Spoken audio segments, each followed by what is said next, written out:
ከማን እንጀምር? ከማን ዩናይትድ እንጀምር? እስኪ በብዛት እኔ ከአርሰናል ነው የምጀምረው። ምክንያቱም አርሰናል ዋንጫ እንዲያሸንፍ ካለኝ ፍላጎት የተነሳ ማንቸስተር ዩናይትዶችም እንዲያሸንፉ ፈልጋለሁ። እዚህ ጋር ሲቲን ደግፌ አላውቅም በነገራችን ላይ ማንቸስተር ሲቲዎችን። ከዛ ግን እኔ ለማንቸስተር ሲቲ ያለኝ አመለካከት ምንድን ነው? ማንቸስተር ሲቲ በቃ አስፈሪ ቡድን ነው። ማንቸስተር ሲቲ የማያስፈራኝ የነበረው ከማድሪድ ጋር ሲጫወት ነበረ። የድሮ ማድሪድ ደግሞ ዘንድሮ ስለሌለ። ለማንኛውም እስኪ ወደ ዜናዎቹ እንሂድ። ስለዚህ ከማንቸስተር ዩናይትድ እንጀምር ብያለሁኝ አይደል? እና ማንቸስተር ዩናይትዶች በአሁን ሰዓት ላይ ለአራተኛ ጊዜ ነው እንግዲህ በማይክል ካሪክ አሰልጣኝነት ማሸነፍ የቻሉት። ስለዚህ አራተኛ ተከታታይ ድላቸው ነው። ማይክል ካሪክ ሩበን አሞሪም ከማንቸስተር ዩናይትድ ከተሰናበተ በኋላ ምንም አይነት ጨዋታዎችን አልተሸነፈም። ስለዚህ የሮይተርስ ዘገባ ምንድን ነው የሚለን? ማን ዩናይትድ ታይትን ግሪፕ ኦን ፎርዝ ፕሌስ ዊዝ 2-0 ሆም ዊን ኦቨር ስፐርስ። ስለዚህ ትናንትና ስፐርሶችን 2-0 በሜዳቸው 2-0 ዊን ይለናል። ስለዚህ በሜዳቸው 2-0 ቶተንሃም ስፐሮችን እንዳሸነፉ ነው እንግዲህ ሄድላይኑ ይሄ ነው የሚለን። ምን ማለት ነው ይህ ትርጉሙ? ማንቸስተር ዩናይትዶች አራተኛ ደረጃውን ጥብቅ አድርገው ይዘውታል እንደማለት ነው። ታይትን ግሪፕ ኦን ፎርዝ ፕሌስ ዊዝ 2-0 ዊን ኦቨር ስፐርስ ብሎ በሚያወራለን ጊዜ ስለዚህ ቡሞ ማንቸስተር ዩናይትዶችን በ38ኛው ደቂቃ መሪ ያደረጋቸው እና ይህ የሮይተርስ ዘገባ እንደውም ምንድን ነው የሚለው ኤ ዌል ወርክድ ኮርነር ሩቲን ይላል። ስለዚህ የማዕዘን ምቱ በደንብ የተሰራ የማዕዘን ምት እንደነበረ ነው የሚገልጽልን። ከዛ ለካሜራውናዊው የፊት መስመር ተጫዋች ፈርናንዴዝ ሁለተኛ ጎሉን ከ10 ደቂቃዎች ሊቀሩት ያህል እስኪያገባ ድረስ እንግዲህ ቡሞ ለማንቸስተር ዩናይትድ በደንብ የተሰራውን ኮርና ወደ ጎል እንደቀየረው ነው የሚገልጽልን። ከዛ ክሪስቲያን ሮሜሮ በቀጥታ ቀይ ካርድ ወጣ ከ29ኛ ደቂቃዎች በኋላ እና ምንድነው የሚለው እሱ የወጣበትን ቀይ ካርድ ሲገልጽ የሮይተርስ ዘገባ ሬክለስ ታክል ኦን ሚድፊልደር ካሰሚሮ። ስለዚህ ካሰሚሮ ላይ በሰራው ሬክለስ ማለት ዝርክርክነት እንደማለት ነው። የሆነ ነገር በቃ እንደው ይህን ነገር ብሰራ ምን አይነት መጥፎ ነገር ይከተለኛል የሚለውን ነገር ያንን ከጭንቅላት ውስጥ ሳያስገባ የሰራው ታክል እንደነበረ ነው የሚገልጸው። ስለዚህ የማንቸስተር ዩናይትድ የመሀል ሜዳ ተጫዋቹን ካሰሚሮ ላይ ሬክለስ እንደው ቅጥ ባጣ ወይም ደግሞ በደንብ ሳያስብ እሱ ላይ ታክል ባደረገው ቀጥታ በቀይ ካርድ መውጣቱን ነው የሚገልጸው። ስለዚህ ጭራሽ የነሱን ለስፐርሶች መጥፎ ሁኔታ ውስጥ እንደከተታቸው ነው የሚገልጸው እና who are already without a host of players through injury እና ቶትናሞች መጀመሪያም በተጫዋቾች ጉዳት አጥቋቸው ነበር። እንደዛ ብለን ልንገልጸው እንችላለን። ለማንኛውም የእሱ በቀይ ካርድ መውጣት ጨዋታውን እንደቀየረው ነው የሚገልጸው። ከጨዋታው በኋላ ብሩኖ ፈርናንዴዝ ምንድን ነው ያለው? ኢነርጂው ልዩ ነው በማለት ነው እየገለጸ ያለው። እውነቱን ነው። በነገራችን ላይ አሁን ሰሞኑን እያየነው ያለው ነው ማንቸስተር ዩናይትድ ኢትስ አ ኮምፕሊትሊ ዲፍረንት ሳይድ። ድሮ የነበረው ማን ዩናይትድ ሩበን አሞሪም እርሱት፣ ቴንሃግን እርሱት፣ ሌሎችን እርሷቸው። በቃ በሰር አሌክስ ፈርጉሰን ስር የነበረውን ማንቸስተር ዩናይትድ ደግመን የምናይበት ነው የሚመስለው። ምክንያቱም ማንቸስተር ዩናይትድ ጨዋታ አለው፣ ውጤቱ እንዴት ነበር? አሸነፉ። በቃ እንደዛ ነው። እና ብሩኖ ፈርናንዴዝ ራሱ ከጨዋታው በኋላ ኢነርጂው የተለየ ነው። ምክንያቱም አሁን ጨዋታዎችን እያሸነፈ ነው እና ጨዋታዎችን ስታሸንፍ ደግሞ ሁሉም ነገር ብሩህ ነው፣ ኤቭሪቲንግ ኢዝ ብራይተር በማለት ነው እንግዲህ የገለጸው። ብሩኖ ፈርናንዴዝ ሲቀጥል ምንድን ነው ያለው? አሁን ጊዜያዊ አሰልጣኛችን ማይክል ካሪክ ትክክለኛ ተጫዋቾች ትክክለኛ ሀሳብ ነው የሚሰጠው። እናም ብዙ ኃላፊነቶችን ይሰጣቸዋል። እሱ ብቻ ሳይሆን ሜዳ ላይ የራሳቸውን ውሳኔ እንዲወስኑም ነፃነቱን ይሰጣቸዋል በማለት ነው የተናገረው። ከዛ ብሩኖ ፈርናንዴዝ በስተመጨረሻ ምን አለ? I was always sure Michael could be a great manager and he's showing that። ማይክል ጥሩ አሰልጣኝን ሊሆን እንደሚችል ሁልጊዜ አምን ነበረ። አሁን ደግሞ ያንን እያሳየ ነው በማለት እንግዲህ የማይክል ካሪክን በማንቸስተር ዩናይትድ ቤት እያመጣ ያለውን ለውጥ እኔም መጀመሪያ አውቄዋለሁ በማለት ነው እንግዲህ ሀሳቡን እየገለጸ ያለው። ሮሜሮ እንግዲህ የዘንድሮ የውድድር ዓመት የሁለተኛው መጀመሪያ አይደለም ሮሜሮ ሬድ ካርድ ሰከንድ ኦፍ ሲዘን፣ ስለዚህ የሁለተኛው ነው የሚሆነው ማለት ነው። እና ማንቸስተር ዩናይትዶች እንግዲህ እስካሁን ድረስ ባደረጓቸው 7 የመጨረሻ የሊግ ጨዋታዎች አልተሸነፉም። ማይክል ካሪክ ደግሞ አሰልጣኛቸው ከሆነ በኋላ እንዳለ 4ቱንም ጨዋታዎች አሸንፏል የሚል እንግዲህ እሱን ነው ሊያስታውሰን የሞከረው ይህ የሮይተርስ ዘገባ። በተቃራኒ ደግሞ ቶትንሃሞች የመጨረሻ 7 ጨዋታዎቻቸውን ማሸነፍ አልቻሉም እና በዳኒሽ አሰልጣኛቸው ፍራንክ ትንሽ እየተንገዳገዱ መሆኑንም ለመግለጽ ሞክሯል። ከዛ በተጨማሪ ሮሜሮ ምን በማለት ነው የተናገረው? ሮሜሮ ግን ማን ነው? ሮሜሮ የሚባል ሰው ካወቃችሁት ዝም ብዬ ዜናውን አነብላችሁ ላይ ማን እንደሆነ አላውቅም። እና ሮሜሮ ዲስግሬስፉል ነው ወይም የሚያሳፍር ነው በማለት ተናግሯል ነው የሚለው ይህ የሮይተርስ ዘገባ። ስለዚህ ኦንሊ 11 ፒፕል ስለዚህ 11 ተጫዋቾች ብቻ ነበሩ ጥሩ ብቃት ላይ የነበሩት ባለፈው ከማንቸስተር ሲቲ ጋር አቻ ሲወጡ በሜዳቸው። ነገር ግን ይሄ ኦኬ ሮሜሮ ማለት እኔ ስገምት ስለዚህ ሜቢ የሮይተርስ ዘጋቢ ይሆናል፣ የሆነ ጋዜጠኛ ሊሆን ይችላል። ለማንኛውም 11 ተጫዋቾች ብቻ ጥሩ ስለ ቶትናም ተጫዋቾች ነው የሚያወራው። ጥሩ የአካል ብቃት ላይ መሆናቸው ወይም ጤነኛ መሆናቸው የሚያሳፍር ነገር ነው በማለት ነው እንግዲህ የገለጸው። ግን የአርሰናል ደጋፊዎች የሚከፋቸው አይመስለኝም በአሁን ሰዓት ላይ። አይ ዶንት ቲንክ ዴይ ኬር አባውት ማን ዩናይትድ ሪዛልትስ። ግን አት ዘ ሴም ታይም በተመሳሳይ ሰዓት ማንቸስተር ሲቲ ጋር ባለፈው ሳምንት ነጥብ ስላስጣሏቸው በጉዳት እንደዚህ የሆኑ ከሆነ ጭራሽ ደግሞ ማንቸስተር ሲቲዎች እኮ 2-0 ጨዋታውን ሲመሩ አልነበረም። ለማንኛውም ለማንቸስተር ዩናይትድ ደጋፊዎች 4ኛ ድላቸውን ተቀዳጅተዋል። በነገራችን ላይ ሌሎች ስለ ማንቸስተር ዩናይትድ ዜና ስትፈልጉ የምታዩት ነገር ምንድን ነው? ይሄ ጸጉር አልቆረጥ ያለው ተጫዋች አለ አይደለ? በስተግራ በኩል ማይክል ካሪክ ሲቆርጠው ይሄ የቴንቲ ስፖርት በኤአይ የሰሩት ፎቶ ነው እና እሱ አሁን ማንቸስተር ዩናይትድ እንግዲህ በተከታታይ 4 ጨዋታ አሸንፏል። ስለዚህ እሱ ምንድን ነው ያለው? በፊት በሩበን አሞሪም ጊዜ ማንቸስተር ዩናይትዶች 5 ተከታታይ ጨዋታ እስካላሸነፉ ድረስ ጸጉሬን አልቆረጥም ብሏል። ስለዚህ ምናልባትም ማን ዩናይትዶች ቀጣይ ጨዋታቸውን ካሸነፉ እሱ እንግዲህ ጸጉሩ እንደዚህ ጎፈር ይሆናል። እሱን ጸጉሩን ሲቆረጥም ልናየው እንችላለን ማለት ነው። ብዙ ሰው እንደዚ ኤክሳይትድ ሆነን ይመስለኛል። ስለዚህ ወደ ቁም ነገር ወደ ኳሱ እንሄዳለን። ወደ ኳሱ በምንሄድበት ጊዜ ያው በሮሜሮ 6 ጊዜ በቀይ ካርድ ወጥቷል ነው የሚለን ይሄ ዜና። የትኛውም የፕሪሚየር ሊግ ተጫዋች ሮሜሮ ግን እንደሆነ የትኛውም የፕሪሚየር ሊግ ተጫዋች እንደሱ ቀይ ካርድ አላገኘም ነው የሚለው እንግዲህ በዚህ ዘገባ። ሮሜሮ እሺ ትናንትና በቀይ የወጣው የቶትናም ተጫዋች ነው፣ አትፍረዱብኝ። ስለዚህ የቶትናሙ ጎልኪፐር ጉግሊየልሞ ቪካሪዮ የመጀመሪያ ስሙት። ስለዚህ እሱ ምንድን ያለው እሱ አዝኗል ነው ያለው። ምክንያቱም ይሄ ያገኘው ቀይ ካርድ መወገድ ይችል እንደነበር ስለሚያውቅ ብሎ ነው የተናገረው። ስለዚህ የመቀየሪያ ቤት ውስጥ ይቅርታ ጠይቋል፣ ስህተት ሰርቷል።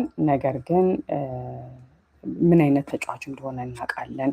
ከዚህ ጥፋት በኋላ ጭራሽ ጠንካራ ሆኖ ይመለሳል። ለቀጣዩም ለቀረው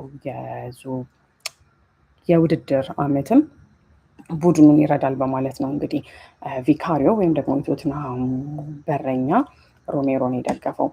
ያ የሮይተርስ ዘገባ ነበረ። ወደ አልጀዚራ እንሄዳለን። ወደ አልጀዚራ ጋር ስንሄድ አልጀዚራ ያተኮረው በነገራችን ላይ ማንቸስተር ዩናይትድ ቨርሰስ ቶትንሃም ሆትስፐር ይለናል። ማንቸስተር ዩናይትድ ከቶትንሃም ሆትስፐር። ስለዚህ ፕሪሚየር ሊጉ እንዴት ነበር? ስለዚህ የነበሩት ነገሮች እንዴት ናቸው? በአልጀዚራ ላይ ድረገጻቸው ላይ ብትሄዱ እንዳለ ጨዋታውን ነው ሙሉ የዘገቡት። ስለዚህ በስተመጨረሻ ምንድን ነው ብለው የጻፉት ምንድን ነው? ስለዚህ ማንቸስተር ዩናይትዶች አሁን ቀጣይ ዓላማቸው ምንድን ነው? 5ኛ ድላቸውን ለማግኘት ነው የሚጥሩት። ወደ ዌስትሃም ተጉዘው እንግዲህ የዘንድሮ የፕሪሚየር ሊግ ሲዝኑን 26ኛ ጨዋታቸውን ያደርጋሉ። ስለዚህ ከዛ በተጨማሪ ማንቸስተር ዩናይትዶች ያው አሁን ያላቸው የደረጃ ሰንጠረዥ ምንድን የሚለው በነገራችን ላይ ፍራንክ ስለ ቶትንሃም ሽንፈት ነው ያወራው። የማንቸስተር ዩናይትድ ደጋፊዎች ስለ ቶትንሃም ሽንፈት የሚጨንቃችሁ አይመስለኝም። ብሩኖ ፈርናንዴዝ ከተናገራቸው ከአልጀዚራ ዘገባዎች የተወሰነውን ላካፍላችሁ። ስለዚህ ብሩኖ ፈርናንዴዝ ምንድን ነው ያለው? ለዚህ ክለብ መጫወት ያለውን ጫና ሁሉም ሰው የሚረዳው ይመስለኛል በማለት ነው የተናገረው። ያንን የማትረዱ ከሆነ ያንን ካልተረዳችሁ ወዲያው መረዳት ትጀምራላችሁ። እንደዛ ነው የሚለው በነገራችን ላይ if you don't understand you start to understand very quickly በፍጥነት መረዳት ትችላላችሁ። ምክንያቱም ትንሽ ይሄ በጣም ትልቅ ግዙፍ ክለብ ነው በማለት ነው የተናገረው እና በዚህ ክለብ ዙሪያ የሚጠበቁትን ነገሮች ሁሉም ሰው ያውቃል። ስለዚህ ያ የተቀየረ አይመስለኝም በማለት ነው የተናገረው። ስለዚህ ብሩኖ ፈርናንዴስ ሲቀጥል ምንድን ያለው? እርግጥ ነው ማይክል ካሪክ ሁሉንም ነገር እዚህ አሸንፏል። እነዚህ ድሎች ለደጋፊዎች ምን ማለት እንደሆነ ያውቃል። ለቡድኑ ማሸነፍ ምን ማለት እንደሆነ ያውቃል። እናም ለዚህ የእግር ኳስ ቡድን ማሸነፍ ምን ያህል አስፈላጊ እንደሆነ ያውቃል። ስለዚህ አይ ቲንክ ዛት ኢዝ ሰምቲንግ ስፔሻል ቱ ዘ ቲም፣ ያለ ቡድኑ የተለየ ነገር ነው በማለት ነው እንግዲህ የተናገረው። ስለዚህ እንደ አልጀዚራ ዘገባ ከሆነ ኦልድ ትራፈርድ ላይ አልነበረም ትናንትና የተካሄደው ጨዋታ። እዛ ላይ ዘፈን ተከፍቶ ነበር። ለማንቸስተር ዩናይትድ ነው ብዬ እንግዲህ ተስፋ አደርጋለሁ። ስለዚህ የቦሞ እና የፈርናንዴዝ ጎሎች ደጋፊዎቹን በሜዳቸው ደስተኛ ያደረጋቸው እና የሚለው ኢን ደ ሬን እየዘነበ ነበረ እንግዲህ። ስለዚህ ጎልስ ፍሮም ቦሞ and ፈርናንዴዝ have sent the supporters home happy in the rain። ኦኬ፣ ስለዚህ የቦሞ እና የፈርናንዴዝ ጎሎች ደጋፊዎች በደስታ በዝናብ ውስጥ ወደ ቤታቸው እንዲሄዱ ያደረጋቸው የሚል ትርጉም ሊኖረው ይችላል። ጀስት አስቡት፣ ሜዳ ውስጥ ገብታችሁ ከኦልድ ትራፈርድ የማንቸስተር ዩናይትድ ደጋፊ ከሆናችሁ፣ ካልሆናችሁ ምንም ላይመስላችሁ ይችላል። ከዛ ግን የማንቸስተር ዩናይትድ ደጋፊ ሆናችሁ ቡድናችሁ 2-0 ቶትንሃምን አሸንፎ ከዛ በኋላ ባለፈው ሳምንት ደግሞ ከማንቸስተር ሲቲ ጋር 2-0 ሲመራ የነበረው ቶትንሃም 2-1 የወጣውን ቶትንሃምን ነው እንግዲህ ማንቸስተር ዩናይትዶቹ 2-0 ያሸነፉት። በነገራችን ላይ በማህበራዊ ድረገጽ ላይ ማንቸስተር ዩናይትዶች በተለይ የቶትንሃሙ ተጫዋች በቀይ ባይወጣባቸው ኖሮ ሊያሸንፉ ይችሉ ነበር ጨዋታውን የሚሉ የተለያዩ ሀሳቦች ወጥተዋል።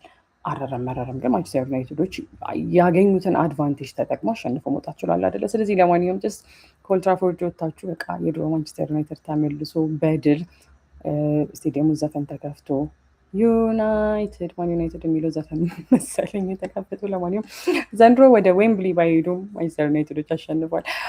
ከአልጀዚራ ወጥተን ደግሞ ወደ ስካይ ስፖርት እንሄዳለን። ስለዚህ የስካይ ስፖርቱን ዘገባ በነገራችን ላይ ማንቸስተር ዩናይትዶች አሸንፈዋል በድጋሚ። የማያቸው ዘገባዎች ግን በብዛት እያተኮሩ ያሉት እኔ እንደው የማይክል ካሪክን ያለመሸነፍ ጉዞ ያጎላሉ ብዬ ነው ያሰብኩት። ግን በብዛት የእሱን በቀይ ካርድ መውጣት ነው አሁን በደንብ እያተኮሩ ያሉት እና ስለዚህ ለምሳሌ የስካይ ስፖርቱ ዋና አርዕስተ ዜና ምንድን ነው የሚለን? ክርስቲያን ሮሜሮ ስላምድ ፎር ቶትንሃም ሬድ ካርድ አት ማን ዩናይትድ ኢን ዌክ ኦፍ ሶሻል ሚዲያ ኮንትሮቨርሲ። ስለዚህ ሮሜሮ ባይወጣ ኖሮ ማንቸስተር ዩናይትዶች አያሸንፉም ነበረ። ክርስቲያን ሮሜሮ ቶትንሃሞች እሱ እስኪወጣቸው ውስጥ ነበረ። ልክ እሱ ሲወጣ ያው ኦብቪየስሊ አድቫንቴጅ ወደ ማንቸስተር ዩናይትድ ስለሚያመዝን ግን በጣም ጎዷቸው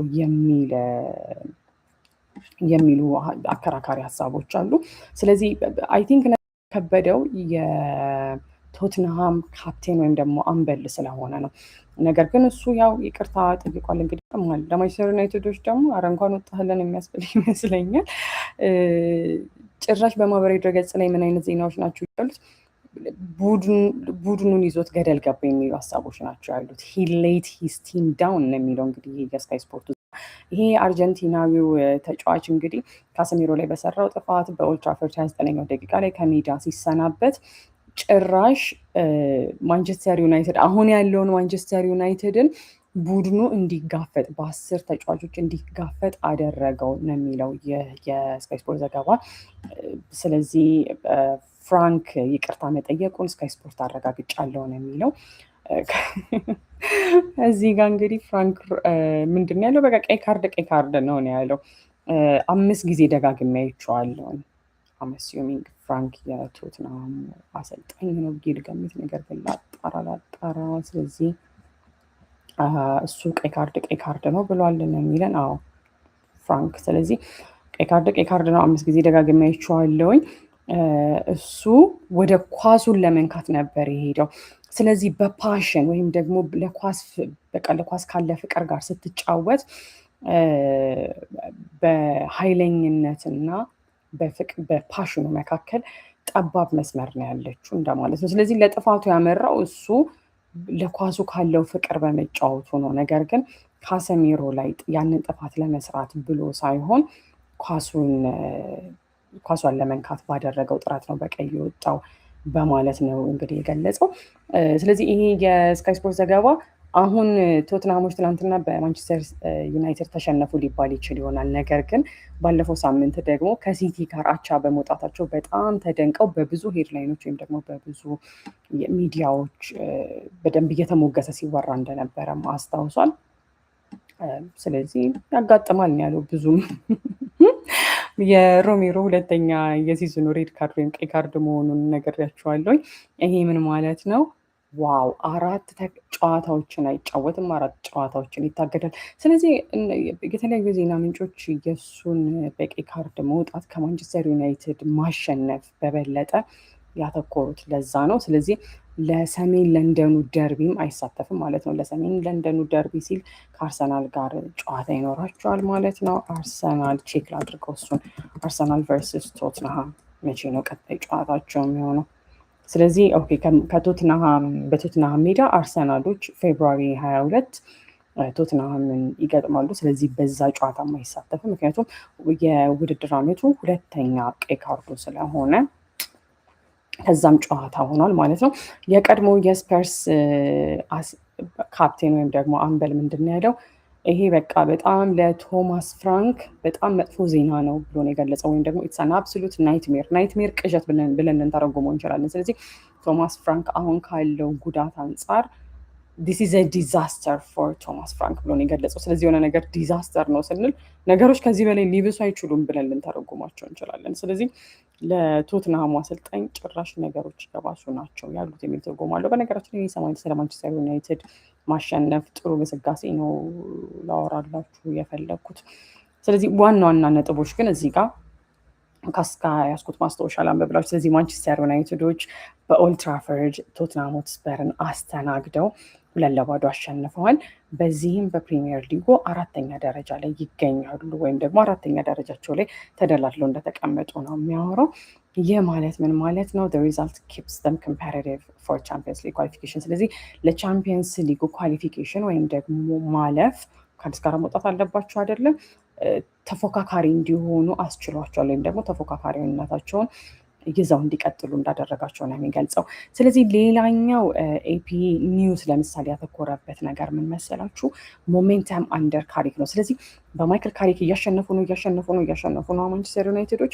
ይሄኛው 4ኛ ተከታታይ የፕሪሚየር ሊግ ድላቸው ስለሆነ የማንቸስተር ዩናይትዶች ካሁን በኋላ ትኩረታቸው ምንድን ነው? ይህንን አንቢትን ረን ወይም ደግሞ ያለመሸነፍ ጉዞ መቀጠል ነው በማለት ነው እየገለጹ ያሉት። ከዛ በተጨማሪ ደግሞ በተለይ ማይክል ካሪክ በቡድኑ መጥቶ ፖዚቲቭ ኢንፍሉዌንስ ነው እያሳደረ ያለው፣ መልካም የሚባል ተጽዕኖ ነው በማንቸስተር ዩናይትድ ቤት እያሳረፈ ያለው እና ከዛ በተጨማሪ ደግሞ በራስ መተማመናቸው ላይ ታክቲክ ወይም ደግሞ የቡድኑ ስልት ላይ የቡድኑ ሞራል ላይ ጥሩ የሚባል ተጽዕኖ እያሳደረ መሆኑን ኤፒ ኒውስ ዘግቧል።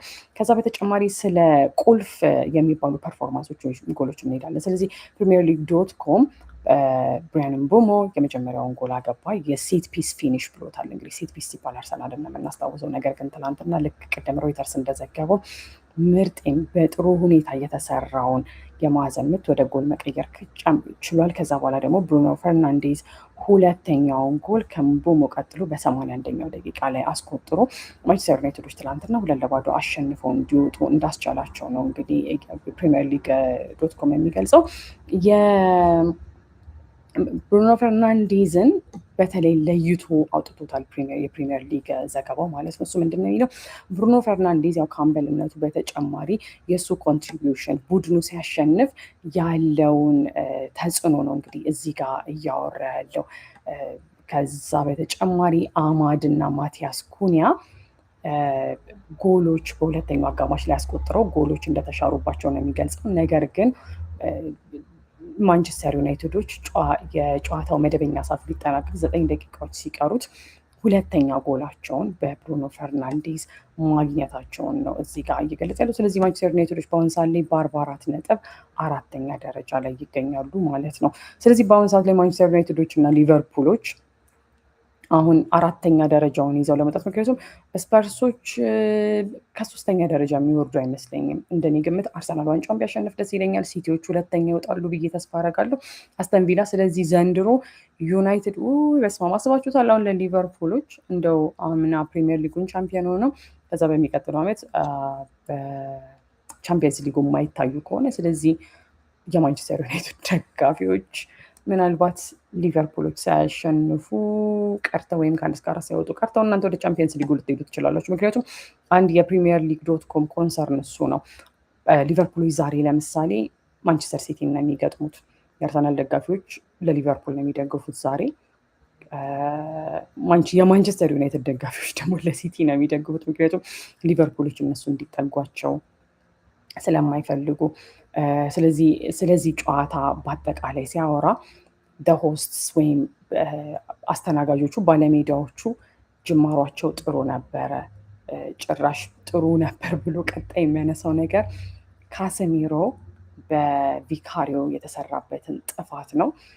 ስለዚህ እሱ ለማንቸስተር ዩናይትድ ጥሩ ጅማሮ እንዲሆን እንዳስደረገላቸው ነው የሚገልጸው። ምክንያቱም ማንቸስተር ዩናይትዶች የተቀናቃኝ ቡድናቸው ወደ 10 ተጫዋች ስለተቀነሰ ከ11 እሱ ለእነሱ አድቫንቴጅ እንደነበራቸው ነው እያወራ ያሉ። ስለዚህ የማይክል ካሪክ በትላንቱን ቪዲዮ ሰርቻለሁ። ስለዚህ ማይክል ካሪክ በአሁኑ ሰዓት ላይ ቡድኑ አስቸኳይ የሆነ ውሳኔ ሊወስን አይገባም በማለት እንደተናገረ። ምክንያቱም በአሁኑ ሰዓት ላይ ዋና አሰልጣኝ ሊያስፈልጋቸው ይችላል።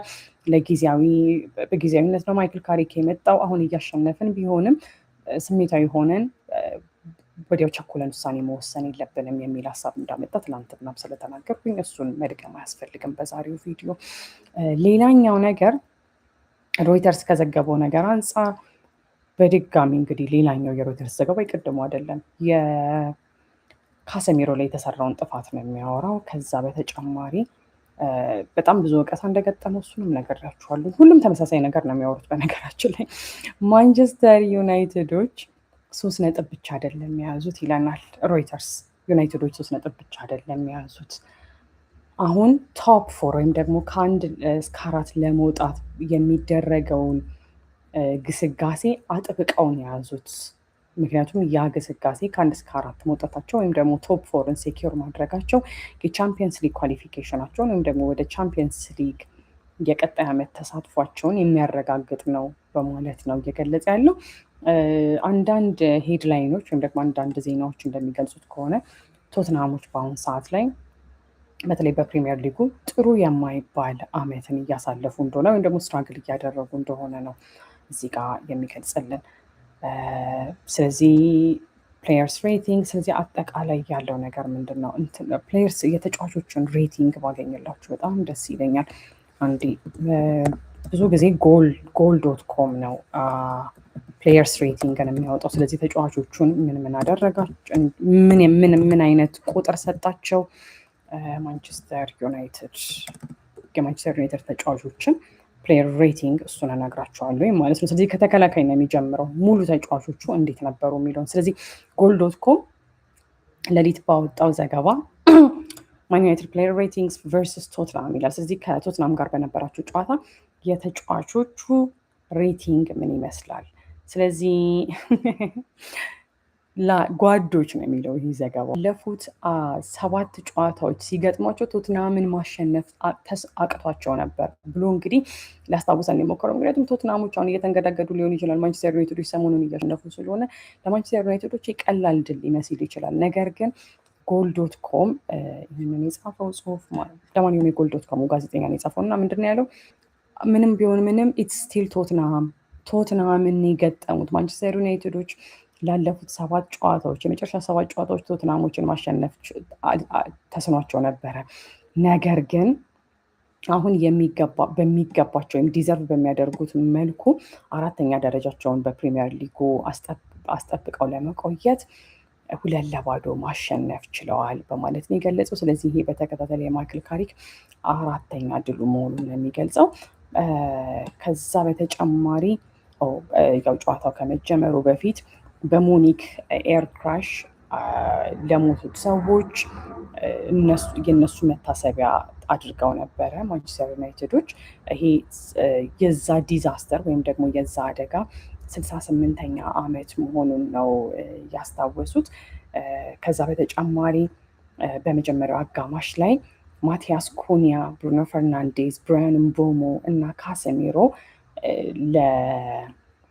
ለቶትንሃም አስጊ የሆኑ የጎል እድሎች እንደፈጠሩ ነው እንግዲህ እየገለጸ ያለ፣ ወይም ደግሞ የጎል እድል ለመፍጠር ኮንትሪቢዩት እንዳደረጉ አስተዋጽኦ እንዳላቸው እሱን ሊያስታውሰን ሞክሯል ማለት ነው። በዚህ የውድድር ዓመት ኤቨርተኖች ኦልትራፈርድ መጥተው በ10 ተጫዋች ማሸነፋቸውን ነው ለማስታወስ የሞከረው። ስለዚህ የትላንትና የማንቸስተር ዩናይትድ ማሸነፍ በነገራችን ላይ ለማንቸስተር ዩናይትድ መመለስ ሌላኛው ምስክር መሆኑን ነው ሊነግረን የሞከረው። ምክንያቱም እንደነገርኳችሁ የተለያዩ ማህበራዊ ድረገጾች ላይ ማንቸስተር ዩናይትዶች ያሸነፉት በ10 ተጫዋቾች ያለውን ቶትንሃምን ነው ሊሎች ይችላሉ። ከዛ ግን እንግዲህ እናንተ ማስታወስ ያለባችሁ ነገር በተለይ የማንቸስተር ዩናይትድ ደጋፊ ከሆናችሁ ከዚህ በፊት በ10 ተጫዋቾች ሲጫወት የነበረው ኤቨርተንን ማሸነፍ አልቻለም ነበር። ይህ ተመሳሳይ የማንቸስተር ዩናይትድ ቡድን እንግዲህ አዲስ የመጣ ተጫዋች የለም፣ ራሳቸው ናቸው። እነ ፈርናንዴዝ፣ እነ ኩኒያ፣ እነ ሼሽኮ ትላንትና ገብቶ ነበረ። ግን ለማንኛውም 10 ራሳቸው ተጫዋቾች ናቸው እና በ10 ተጫዋች ስለነበረ ተብሎ የማንቸስተር ዩናይትድ ድል እንዲሁ በቀላሉ መታየት ያለበት አይመስለኝም። ስለዚህ ኮቢ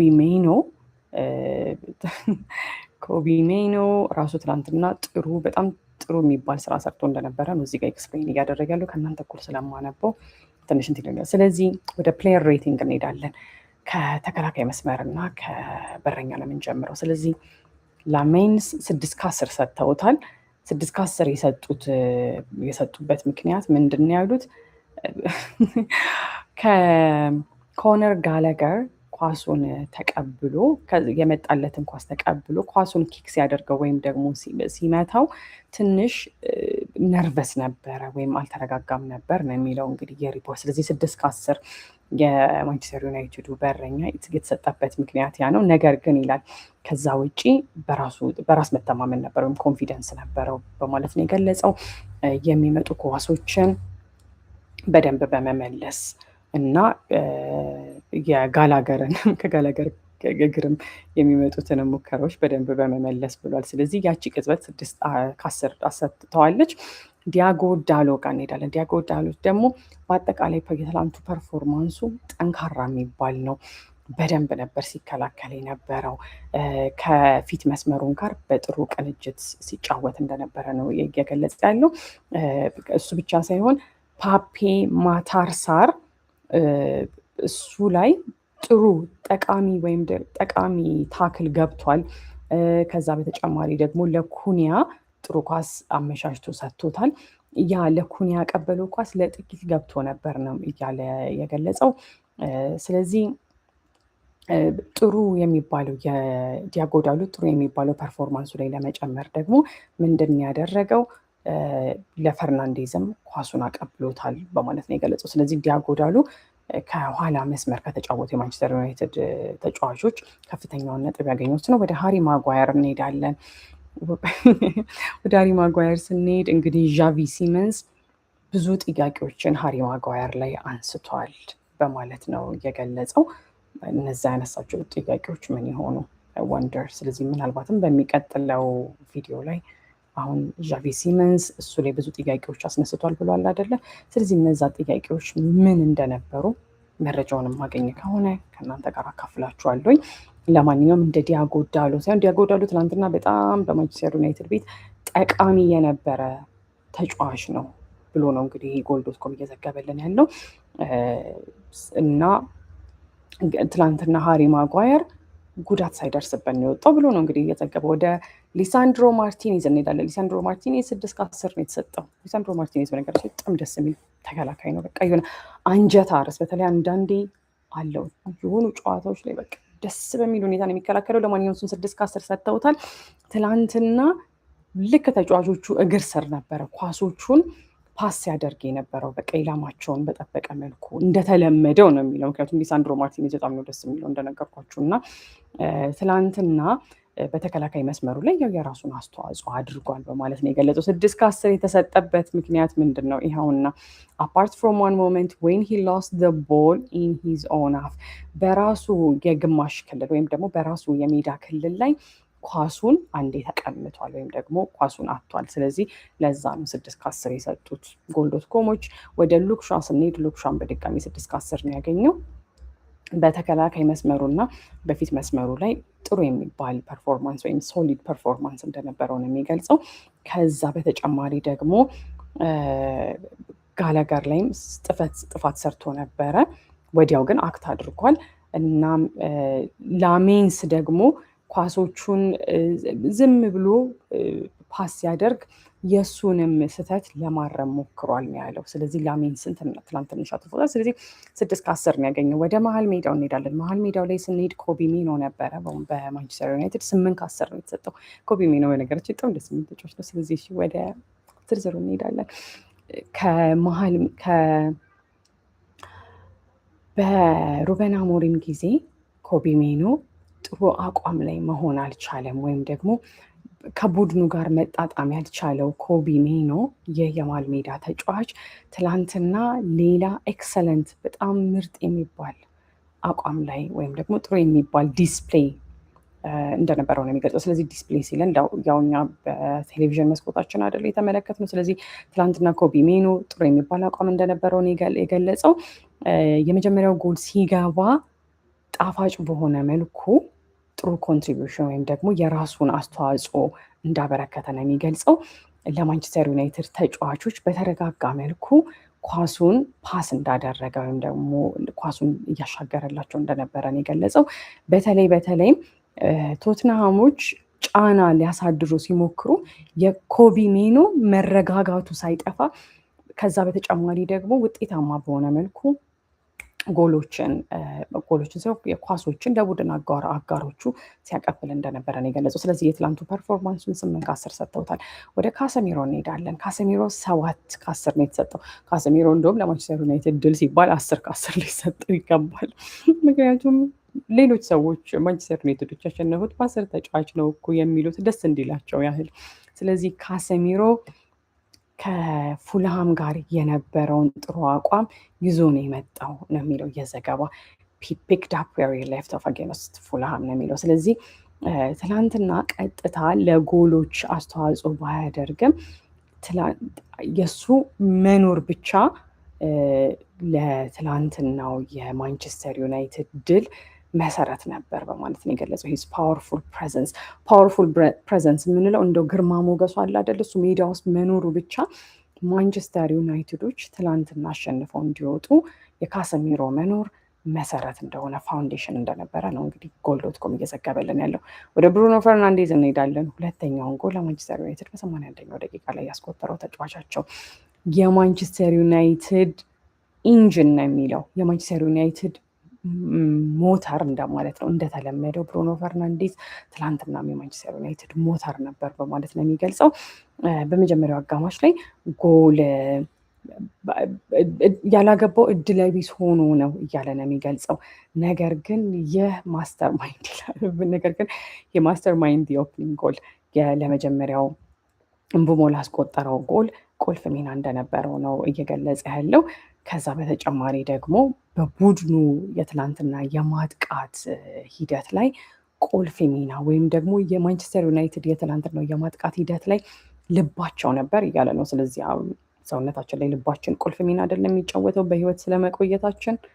ስለዚህ ትላንትናም የማንቸስተር ዩናይትድ የፊት መስመሩ ላይ እንደ ልባቸው ሆኖ ነበረ ብሩኖ ፈርናንዴዝ ቡድኑን ወይም ደግሞ የፊት መስመሩን ሲያገዝ የነበረው ብለው ነው እንግዲህ ትላንትና የመሀል ሜዳውን ሲገልጽ የነበረው። ስለዚህ ጎል.ኮም 9-10 ሰጥተውታል።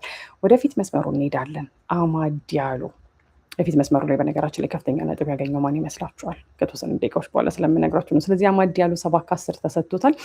እሱ ቶትንሃሞችን ትላንትና አደከማቸው ብሎ ነው የገለጸው። ሂስ ትሪኪ ረንስ ይላል። ትሪኪ የምንላቸው በሽወዳ የሚደረጉ ነገሮች። ስለዚህ በሽወዳ ኳሱን ይዞ ሲሮጥ የነበረ በአማርኛ የራሱ ግራ የገባው ነው። ሂስ ትሪኪ ረንስ ዎር ቶትንሃም ዳውን።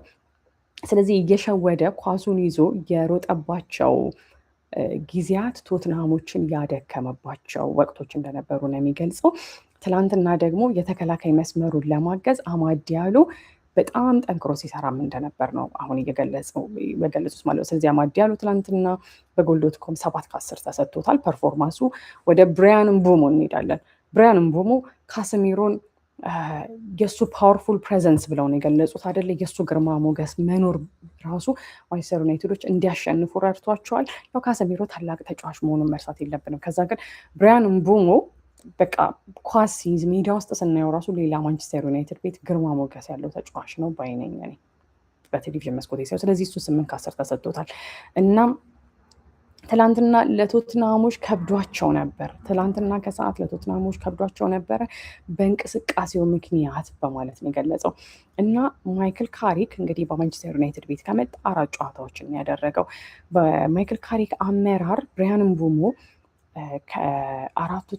ከአራቱ ጨዋታዎች በ3ቱ ጎል ማስቆጠር ችሏል። በተለይ ማንቸስተር ሲቲ ላይ እሱ መርሳት የለብንም። አርሰናል ላይ ማስቆጥሯል አይደለም። ስለዚህ ብራያን ምቡሞ የጎል.ኮም እንግዲህ የስፖርት ተንታኞች 8/10 ሰጥተውታል። ወደ ማቲያስ ኩኒያ እንመጣለን። የአርሰናሎችን ልብ የሰበረው በኤምሬትስ እሱ ደግሞ 7/10 ተሰጥቶታል።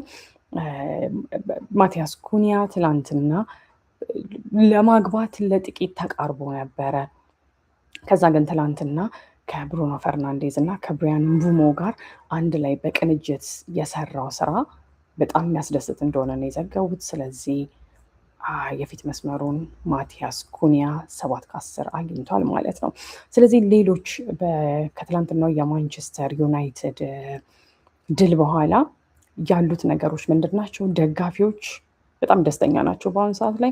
ምክንያቱም ለረዥም ጊዜ የቆየውን የማንቸስተር ዩናይትድ ቤት መጥፎ የሚባሉ ውጤቶች አሁን እየተቀለበሱ እየተቀየሩ ስለሆነ የማንቸስተር ዩናይትድ ደጋፊዎች በአሁኑ ሰዓት ላይ አሁን ባለንበት ሁኔታ በጣም ደስ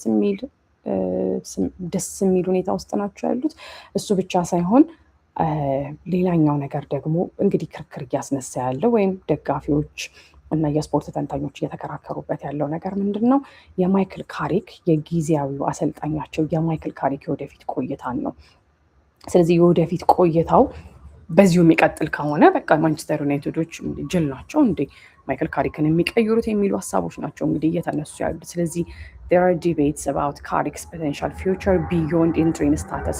በአሁኑ ሰዓት ላይ የማይክል ካሪክ ቦታ ወይም ስሙ ምንድን ነው? ዋና አሰልጣኝ ሳይሆን ኢንትሪም ማኔጀር ነው፣ ጊዜያዊ አሰልጣኝ። ስለዚህ ያ ስታተሱ ሊቀየር ይችላል ነው። ቢቀናው ደስ ይለኛል። ስለዚህ ዋናው ነገር ምንድን ነው? ማንቸስተር ዩናይትዶች በፕሪሚየር ሊጉ ያላቸውን የማሸነፍ ግስጋሴ ቀጥለውበታል። በተለይ በካሪክ አመራር የኤፒ ኒውስ ዘገባ ነው። ስካይ ስፖርት ደግሞ የሮሜሮ ቀይ ካርድ በተለይ የተለያዩ አከራካሪ ሀሳቦች እየተነሱ ነው ያሉት። የጨዋታውን ቀለም የጨዋታውን አካሄድ እንዳለ የቀየረ ስለመሆኑ ነው እያነሳ ያለው። ፕሪሚየር ሊግ ደግሞ በዘገባው በተለይ ምቡሞ እና ብሩኖ ፈርናንዴዝ ወሳኝ የሆኑ የማንቸስተር ዩናይትድ ጎሎችን አስቆጥረው ዩናይትድ ትላንትና 4ኛ ተከታታይ ድሉን ይዞ እንዲወጣ ማስቻላቸውን ነው የሚያወራው። ስለዚህ ይህ ምን ማለት ነው? እንደ ሮይተርስ ዘገባ ከሆነ የማንቸስተር ዩናይትዶች 3 ነጥብ ብቻ አይደለም ይዘው የወጡት። በነገራችን ላይ ኢትስ ስቴትመንት ዊን መልእክት የያዘ ድል ነው ለሌሎች ቡድኖችም። ምክንያቱም ማንቸስተር ዩናይትድ ዘንድሮ በዚህ አቋሙ የሚቀጥል ከሆነ እስካሁን ድረስ እንግዲህ በተለይ የፕሪሚየር ሊጉን ዋንጫ አርሰናል፣ ማንቸስተር ዩናይትድ፣ ማንቸስተር ሲቲ፣ አርሰናል፣ ማንቸስተር ሲቲ እና ሊቨርፑሎች እነሱ ያሸንፋሉ፣ በእነሱ እጅ ነው ያለው፣ እነሱ ትልቅ የማሸነፍ እድል አላቸው እየተባለ ሲኬድ ነበረ። አሁን ዘንድሮ ሊቨርፑሎች ጥሩ አቋም ላይ ባይሆንም እና ማንቸስተር ዩናይትዶች የፕሪሚየር ሊጉን ዋንጫ ለማሸነፍ ተስፋ አላቸው ተብሎ እንዲሁ ሲወራ ራሱ ብዙ ጊዜ ሆኖታል በቃ። ምክንያቱም አምና ራሱ ቻምፒየንስ ሊግ ላይ ነበሩ አይደለ? ከነበራቸው ዘላቂ ካልሆነ አቋም አንጻር እና ዘንድሮ በማይክል ካሪክ እንደዚህ አይነት ጥሩ የሚባል አቋም ላይ መኖራቸው ምናልባትም ዝም ብለው ሁሉንም ጨዋታ የሚያሸንፉ ከሆነ ፕሪሚየር ሊጉን የማያሸንፉበት ምክንያት ምንድን ነው? ቻምፒየንስ ሊግ ተሳትፎ ቻምፒየንስ ሊጉን የማያሸንፉበት ምክንያት ምንድን ነው? ኤፍኤ ካፑን፣ ካራቦ ካፑን፣ ሁሉንም። ስለዚህ በአሁን ሰዓት ላይ እኔ ራሴ ሳስብ የነበረው ማንቸስተር ዩናይትዶች እያሸነፉ ነው የሚለው ነው። ከዛ ግን ይሄ ሌላ ኢምፕሊኬሽንም ሌላ መልእክትም አለው።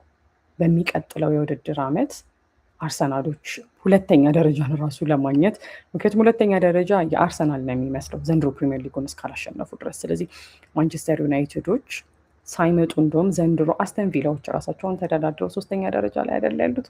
ስለዚህ ለሌሎች ቡድኖች የሚያሰጋቸው ይመስለኛል። ግን የኔ እይታ ነው።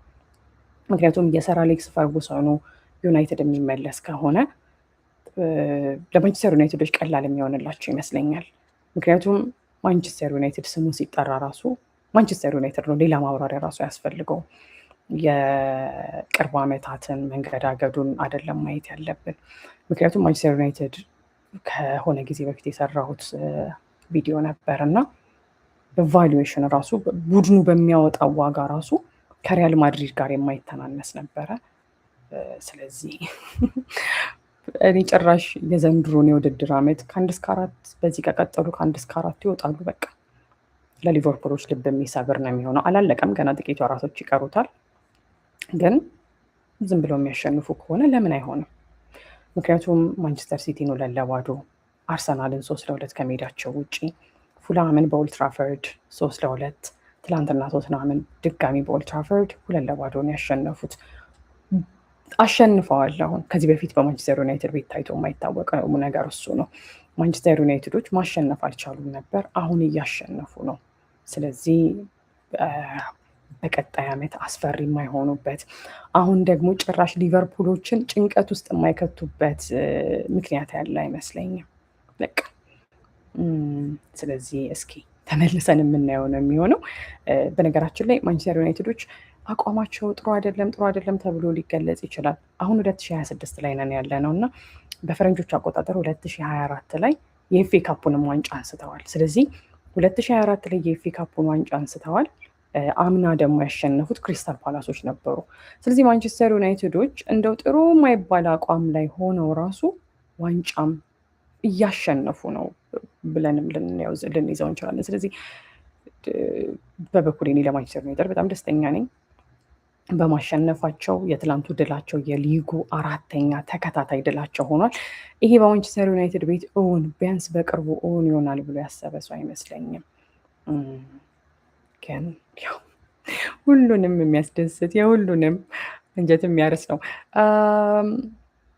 በነገራችን ላይ ማለት ነው ማይክል ካሪክ ከትላንትናው ጨዋታ በኋላ ምንድን ነበር ያለው? እዚህ ስክሪኑ ላይ ቅድም እንድታዩት ያልኳችሁ ይሄ ፀጉሩን ያልተቆረጠው የማንቸስተር ዩናይትድ ደጋፊ ያለ አይደለ? ስለዚህ ማይክል ካሪክ ማክሰኞ ዕለት ከዌስትሃም ጋር የሚኖረንን ጨዋታ እንደ ቻምፒየንስ ሊግ የፍጻሜ ጨዋታ ነው የምንቆጥረው በማለት ነው የተናገረው። ምክንያቱም ለምን ይመስላችኋል? እንግዲህ ጠቆሚያችኋለሁ፣ ሂንት ሰጥቻችኋለሁ። ምክንያቱም ሲቀጥል ምንድን ነው ያለው? አይ ሪሊ ዋንት ዳት ሄርከት ጋይ ቱ ጀስት ጎ አዌይ። እንደዚህ ማለት አለማለቱም ግን እኔ ኮንፈርም ማድረግ አለብኝ። ስለዚህ ይህ ፀጉሩን ያልተቆረጠው ልጅ አለ አይደለ? ፀጉሩን እንዲቆረጥ ፈልጋለሁ የሚል ትርጉም ሊኖረው ይችላል ማለት ነው። ከዛ ግን ማይክል ካሪክ እንደዛ ማለት አለማለቱን እርግጠኛ አይደለሁም። ምክንያቱም አንዳንድ ጊዜ እኔ በእርግጠኛነት የማወራላችሁ ከቢቢሲ፣ ሮይተርስ እነዚህ ዋና ዋና ዘገባዎች፣ ይሄኛው ከማህበራዊ ድረገጽ ላይ ያገኘሁት ዘገባ ነው። ግን ዋናው ነገር ማንቸስተር ዩናይትዶች ያንን ጨዋታ የሚያሸንፉ ከሆነ እሱ ፀጉሩን ይቆረጣል ማለት ነው። ስለዚህ ዳኒ መርፊ የስፖርት ተንታኙ ለማች ኦፍ ደ ዴይ እንግዲህ እንደዘገበው ከሆነ ቢቢሲ ስፖርት ነው ይህንን ዘገባ ያወጣው። እሱ ምንድን ያለው? ቶማስ ፍራንክ ወይም ደግሞ የቶትናሙ አሰልጣኝ ለዛሬው ሽንፈት መወቀስ የለበትም በማለት ነው የተናገረው። ምክንያቱም ክርስቲያን ሮሜሮ ነው መወቀስ ያለበት። ጨዋታው ውስጥ ነበር ወይም ጨዋታው ዓላማ እሱ ሜዳ ውስጥ እየነበረ ጨዋታው የቶትናም ነበር ወይም ደግሞ ቶትናም ነበር እንኳን ብሎ ማለት ይከብዳል። they were in the game ከጨዋታው ውጪ አልሆኑም ነበር እሱ ሜዳ ውስጥ እያለ። ከዛ ግን እሱ ከሜዳ ሲወጣ and he's gone off and given the team a mountain to climb. ማንቸስተር ዩናይትዶች የሚወጡበትን ተራራ ነው የሰጧቸው በማለት ነው የገለጸው። ስለዚህ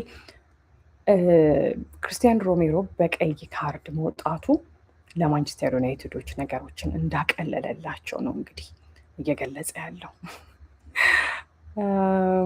ይህንን ይመስላል። ስለዚህ ሌሎች ምናልባት ያገኟቸው ዛሬ ማንቸስተር ዩናይትድ ዘገባዊ ትንሽ ረዝሟል፣ 45 ደቂቃ። በነገራችን ላይ ይወራ ከተባለ ማአት ዜናዎች ናቸው ያሉት። ስለዚህ ምናልባት ጥቂት እስካሁን ያልነገርኳችሁ አሁንም ባለንበት ሰዓት ላይ ያልነገርኳችሁ ነገሮች ካሉ፣ ስለዚህ ከአንድ ሰዓት በፊት ፋብሪዚዮ ሮማኖ በማህበራዊ ድረገጹ ላይ ምን ብሎ ነው የጻፈው? ብሩኖ ፈርናንዴስ ተናገረ ነው ያለው። ማይክል ካሪክ ኖስ ዋት ኢት ሚንስ ሂዝ ዋን ኤቭሪቲንግ አት ማን ዩናይትድ። ማይክል ካሪክ ያውቀዋል ነው ያለው። የማንቸስተር ዩናይትድ ደጋፊ ካልሆናችሁ ወይም የማንቸስተር ዩናይትድን ታሪክ ካላወቃችሁ ይህ ድል ለማንቸስተር ዩናይትድ ምን ማለት እንደሆነ ምናልባት ሙሉ ለሙሉ አንደርስታንድ ለማድረግ ሊከብድ ይችላል። እኔ ድሮ የቀንደኛው የማንቸስተር ዩናይትድ ደጋፊ ስለነበርኩኝ፣ ለማንኛውም ማይክል ካሪክ ያውቀዋል ነው ያለው። በቃ ማይክል ካሪክ ያውቀዋል፣ ምክንያቱም በማንቸስተር ዩናይትድ ሁሉንም ዋንጫ ስላሸነፈ በማለት ነው እንግዲህ የገለጸው። ሌላኛው በአሁን ሰዓት ላይ እንደ ላይቭ ስኮር ዘገባ ከሆነ ከነን ፔናልቲ ጎልስ ወይም ደግሞ ፍጹም ቅጣት ምት ያልሆኑ ጎሎችን ያስቆጠሩት 4 ተጫዋቾች ብቻ ናቸው። ምንድነው ብዙ ያስቆጠሩት ማለት ናቸው። ስለዚህ ፍጹም ቅጣት ምት ያልሆኑ ጎሎችን ካስቆጠሩ ተጫዋቾች መካከል ከፍተኛ ደረጃውን የያዘው ያው ስም መጥራት ራሱ አይጠበቅብኝም፣ ኤርሊንግ ሃላንድ ነው። በጣም ደግሞ እኮ የሚያስቀው ኤርሊንግ ሃላንድ ሰሞኑን ለጎል እያገባ አይደለም። በአንዴ የሀገር ሺህ ጎል ስለሚያገባ ቁጥሩን ይዞት ይሄዳል፣ ቁጭ ይላል እና የሆነ 10 ጨዋታ ራሱ ባያገባ ማንም አይደርስበትም። ምክንያቱም አሁን ልንገራችሁ በፕሪሚየር ሊግ በዘንድሮ የፕሪሚየር ሊግ ዓመት ብሪያን ምቡሞ 9 ጎሎችን ፍጹም ቅጣት ምት ያልሆኑ 9 ጎሎችን ማስቆጠር ችሏል። ከሱ በላይ ኤኪቲኬ አለ። ኤኪቲኬ እንደውም የሊቨርፑል ጥሩ አቋም ላይ አለመሆን እንጂ ኤኪቲኬ በጣም ብዙ ጎሎች ነው ለሊቨርፑል እያስቆጠረ ያለው አይደል? 10 ጎሎች ግን ከኤርሊንግ ሃላንድ ጋር እናነጻጽረው። ቲያጎ 11 ጎሎችን ፍጹም ቅጣት ምት ያልሆኑ ጎሎችን ነው እየነገርኳቸው ያለሁት፣ በጨዋታ የገቡ ጎሎችን። ስለዚህ ቲያጎ 11 ጎሎችን አግብቷል። ሰሜኒዮ 11 ጎሎችን አስቆጥሯል። ኤርሊንግ ሃላንድ ደግሞ 18 ጎሎች። መቼ ነው 18 ጎል ያገባው?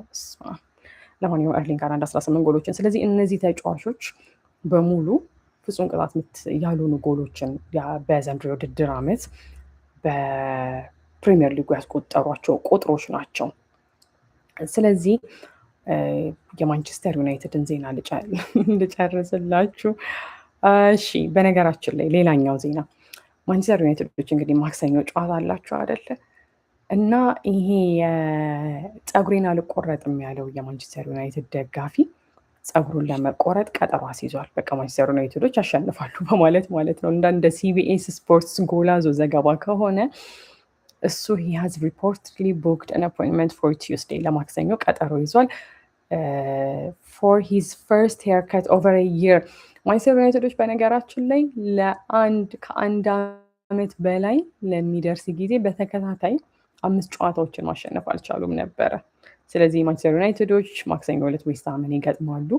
ቀያዮቹ ሰይጣኖች የሚያሸንፉ ከሆነ ተከታታይ 5ኛ ድላቸውን ከፌብሩዋሪ 2024 ኦልሞስት 1 ዓመት ሆነ። ዋት 2 ዓመት 1 ዓመት ሆኖታል ብዬ ላወራ ነበር። ምክንያቱም 2026 ላይ ነን ያለነው በፈረንጆች አቆጣጠር።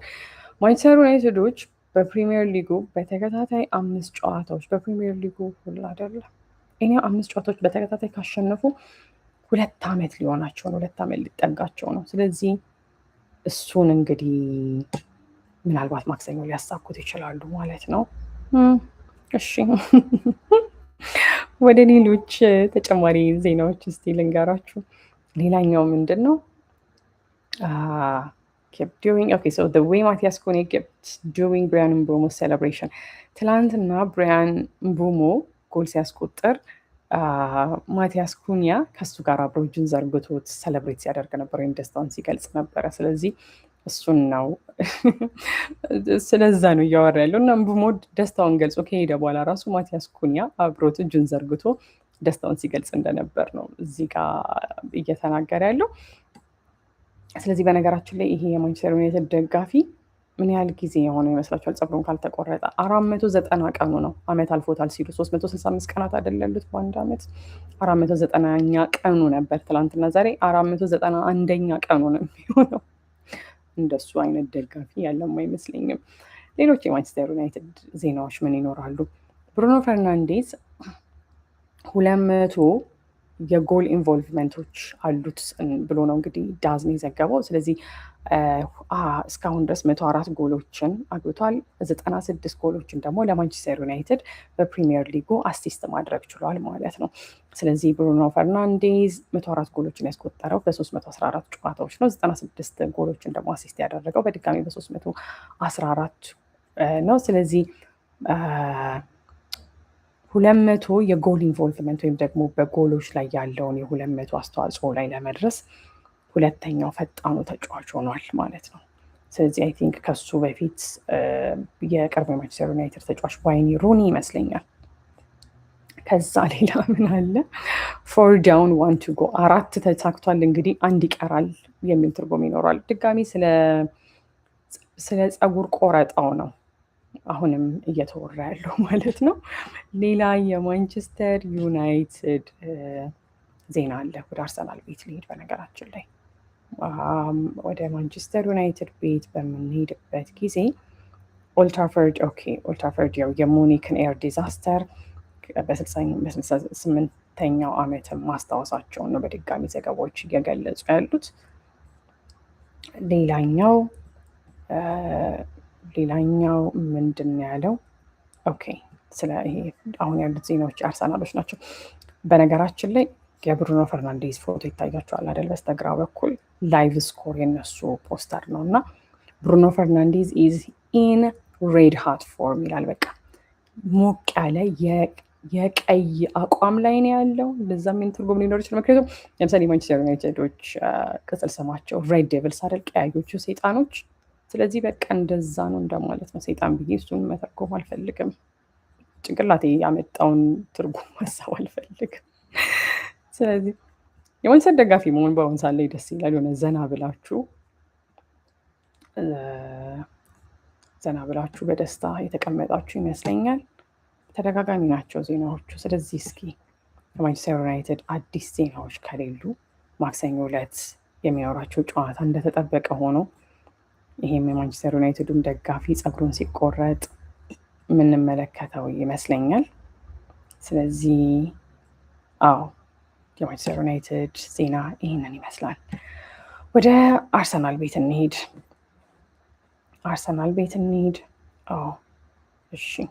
ወደ አርሰናል ቤት በምንሄድበት ጊዜ እንግዲህ አርሰናሎች ማሸነፋቸውን ቀጥለዋል። ምን ማለት ነው? ትላንትና በሜዳቸው ነበር ሰንደርላንድን ያስተናገዱት እና ሰንደርላንዶች ዘንድሮ ወደ ፕሪሚየር ሊጉ ያደገ ቡድን ነው ሰንደርላንድ። እሱ እንዳለ ሆኖ ሰንደርላንዶች ለአርሰናሎች ይከብዷቸዋል ተብሎ በጣም ሲገመት ነበረ። እንደምትመለከቱት ውጤቱ 3-0 ነው ያለቀው። ቪክተር ዮከረሽ ጎል አስቆጥሯል። ዙቤሜንዲ ጎል አስቆጥሯል። በነገራችን ላይ ሚኬል መሪኖ ተጎድቷል እና ዙቤሜንዲ ማን ነበረ የመጀመሪያውን ጎል ያስቆጠረው? ቼክ ላድርግ። የመጀመሪያውን ጎል ያስቆጠረው የአርሰናሉ ተጫዋች ጎሉን ካስቆጠረ በኋላ ምንድን ነው ያደረገው? እንደ ሚኬል መሪኖ ነበረ ሰለብሬት ያደረገው ወይም ደስታውን የገለጸው ማለት ነው። ሚኬል መሪኖ እቺ የማዘን የምትመምቻው ቦታ ጋር እሷ ጋር ሄዶ ከዛ ዞሮ ነገር ከዛ አየር ላይ የሚዘሏል አይደለ? እንደሱ ነበር ደስታውን የገለጸው እና የተለያዩ ሚዲያዎች ወይም ደግሞ የተለያዩ የዜና ምንጮች እሱንም በጣም ሲዘግቡት ነበረ። ሚኬል መሪኖ ያው ለረዥም ጊዜ ነው ከሜዳ በጉዳት የሚርቀው። ስለዚህ እሱንም ዘግበውታል ለማለት ያህል ነው። ስለዚህ አርሰናሎች ትናንትና 3-0 ሲያሸንፉ ዙቤሜንዲ በ42ኛው ደቂቃ የመጀመሪያውን ጎል አስቆጠረ። ቪክተር ዮከረሽ ተቀይሮ ከገባ በኋላ ደቂቃ አልፈጀበትም ነው የሚለው የኤስቢኤን ዘገባ ነበር መሰለኝ እና 5 ደቂቃ ብቻ ነው የፈጀበት ጎሉን ለማግኘት ብሏል። 66ኛው ደቂቃ ላይ ሁለተኛውን ጎል አርሰናል አስቆጠረ። አርሰናሎች በዛን ሰዓት ላይ እፎ እያሉ ይመስለኛል። ምክንያቱም ሰንደርላንድ ነው በተለይ ከትላልቅ ቡድኖች ጋር የነበረውን አቋም በምንመለከትበት ጊዜ ትንሽ ለነሱ ለሌሎች ቡድኖች ከብዷቸው ስለነበርና ቪክተር ዮከረስ 66ኛው ደቂቃ ላይ ጎሉን አስቆጠረ። ለአርሰናል የጨዋታውን ሁለተኛ ጎል ለራሱ ደግሞ ከገባ ከ5 ደቂቃ በኋላ ከዛ 94ኛው ደቂቃ ላይ ደግሞ ለራሱ ሁለተኛውን ለአርሰናል ደግሞ ሶስተኛውን ጎል አገባ። አርሰናሎች 3-0 ጨዋታውን ማጠናቀቅ ቻሉ። ትናንትና ቁጥሮችን ልንገራችሁ። አርሰናሎች 49% የኳስ ቁጥጥሩ በእነሱ ስር ነበረ። ስለዚህ ትናንትና በኳስ ቁጥጥሩ ተበልጠው ነበር። ሰንደርላንዶች 51% ነበረ የኳስ ቁጥጥር የነበራቸው። ለምን የአርሰናል ደጋፊዎች የትላንቱን ጨዋታ በሰቀቀን ሲመለከቱት እንደነበር እንግዲህ የምትረዱት ይመስለኛል። አርሰናሎች በአጠቃላይ 14 የጎል ሙከራዎች ሲያደርጉ 5ቱ ኢላማቸውን የጠበቁ ነበሩ። የተከላካይ መስመሩ ጥንካሬ የሚመጣው እንግዲህ የአርሰናል እዚህ ጋር ነው። 51% የኳስ ቁጥጥር ኖሯቸው ሰንደርላንዶች ወደ ጎል ያደረጉት ሙከራ ግን 4 ብቻ ነበር። ኢላማውን የጠበቀ ደግሞ 2 ብቻ ነበር ያደረጉት። ስለዚህ እነ ሳሊባን ትላንትና ጋር የተሳተፈው ማን ነበር? ትላንትና የተከላካይ መስመሩ ላይ የነበረው እነ ሳሊባ፣ እነ ጋብሪኤል፣ ካላፊዮሪ፣ ቲምበር እነሱ ነበሩ። ሳሊባ በነገራችን ላይ ትናንትና ቢጫ ካርድ አግኝቷል። ግን ለአርሰናል ደጋፊዎች ምንም ዋናው 3 ነጥብ ይዘው መውጣታቸው ነው። ዋናው በአሁኑ ሰዓት ላይ ፕሪሚየር ሊጉን በ9 ነጥብ ልዩነት መምራታቸው ነው። በነገራችን ላይ እዚህ ጋር ጎሉን ካገባ በኋላ ያው እቺ ጣቶቹን አይኖቹ ላይ አድርጎ ደስታውን የሚገልጽበት አለ አይደለ? ቪክተር ዮከረስ እሱ እንደዛ ሲያደርግ ሁል ጊዜ አብሮት ከሱ ጋር ሁል ጊዜ ማለት ይቻላል። በነገራችን ላይ አርሰናል ቤት ማርቲኔሊን እያያችሁት ነው አይደለ? አብሮት በቃ እቺ ጣቶቹን አድርጎ ከሱ ጋር ከዮከረስ ጋር ደስታውን ሲገልጽ ለማንኛውም እሱም ነበረ። ስለዚህ ዜናዎቹ ምን ይላሉ? ያገኘናቸው መረጃዎች ከተገኙት መረጃዎች መካከል ለምሳሌ እዚህ ጋር የምነግራችሁ ምንድን ነው፣ አንደኛው የዳኒ መርፊ ትላንትና የሰጠው አስተያየት ነው፣ ስለ አርሰናል ሲያወራ ማለት ነው። ምንድን ነው ያለው ዳኒ መርፊ? ኢት ዳዝንት ሉክ ላይክ አ ሳይድ ዳት ኢዝ ነርቨስ፣ የፈራ ቡድን አይመስልም አርሰናል በማለት ነው የትላንቱን ጨዋታ የገለጸው። አለን ሺረርም ነበር በነገራችን ላይ እና አለን ሺረር እና ዳኒ መርፊ ሁለቱም አርሰናሎች ትላንትና ምንም አይነት የመፍራት ስሜት አይታይባቸውም ነበር በማለት ነው የገለጹት። በቃ በአሁኑ ሰዓት ላይ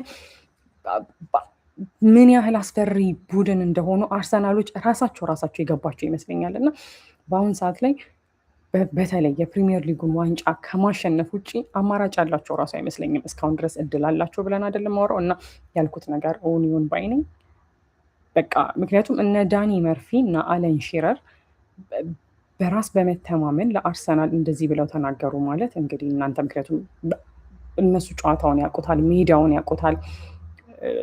ስለዚህ እነሱ የሚሰጡት ሀሳብ ቢያንስ ከኔ ቁጭ ብሎ በቴሌቪዥን መስኮት ከሚመለከት ሰው ካላቸው ልምድ የሚያወሩት ነው። እሱ ብቻ ሳይሆን ለአርሰናሎች በጣም ሀርሽ የሆኑ ደስ የማይሉ አስተያየቶችም ሲሰጡ ነበረ ባለፉት ዓመታት እና አሁን የአርሰናል የትላንትና ያየነው ቡድን ምንም አይነት ነርቨስ ወይም ደግሞ ምንም አይነት የተጨነቁ አይመስሉም ነበር በማለት ነው እንግዲህ እነሱ የተናገሩት። እነሱ ያሉትን ቃል በቃል እነግራችኋለሁኝ። ስለዚህ ከተናገሯቸው ነገሮች መካከል ቱኬኬም በማንቸስተር ዩናይትድ ከተሸነፉ በኋላ አርሰናሎች በሁሉም ውድድሮች ላይ 4 ጨዋታዎች አሸንፈዋል በማለት ነው እንግዲህ የተነገረው። የካራቦ ካፕ ወይም ደግሞ የሊግ ካፕ የፍጻሜ ውድድር ደርሰዋል። ቼልሲን ማሸነፋቸውን እንዳንረሳ። የቻምፒየንስ ሊጉ የቡድን ወይም የምድብ ማጣሪያ ጨዋታቸውን አንደኛ በመሆን አሸንፈዋል። እሱ ብቻ ሳይሆን እንዳለ በድምር ውጤት አንደኛ ናቸው። ኢት ዳዝንት ሉክ ላይክ አ ሳይድ ዳት ኢዝ ነርቨስ የሆነ ወይም ደግሞ የተጨነቀ ቡድን አይመስልም በማለት ነው እንግዲህ የአርሰናሉን ቡድን ያወደሰው እና ጥሩ የሚባል ፉክክር መንፈስ ያለበት ቡድን እንደሆነ ነው የገለጸው።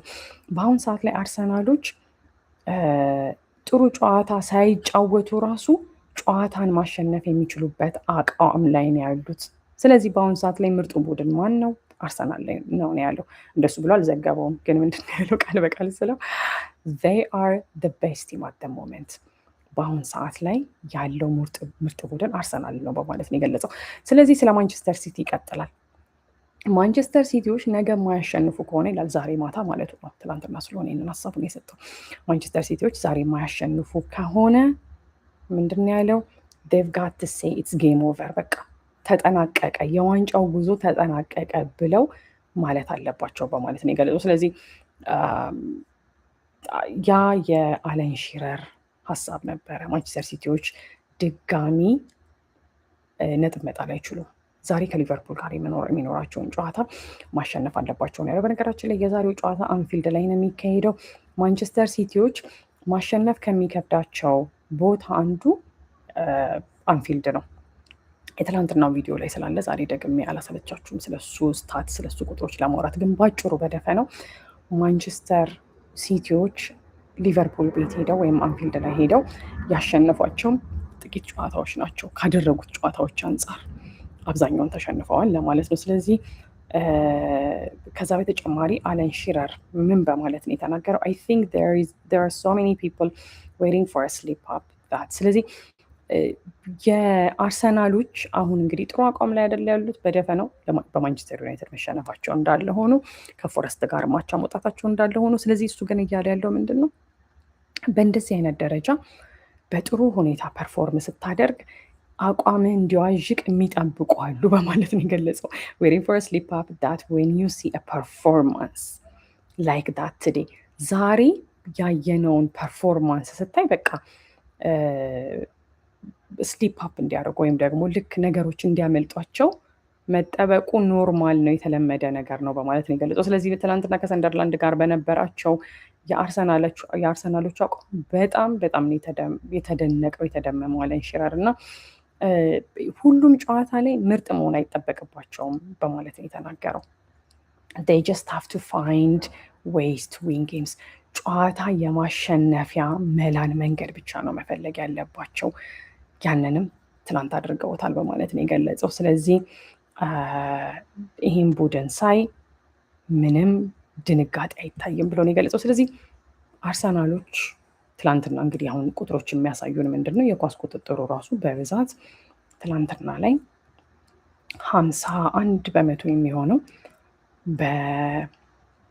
በሰንደርላንዶች እግር ስር እንደነበር ነው። አርሰናሎች ጥሩ የሚባል አቋም ላይ ላይሆኑ ይችላሉ፣ ነገር ግን እያሸነፉ ነው በቃ። ስለዚህ አለን ሺረር እያለ ያለው ምንድን ነው? አርሰናሎች ምርጥ የሚባል አቋም ላይ መሆን የለባቸውም። ጥሩ ጨዋታ መጫወትም አይጠበቅባቸውም።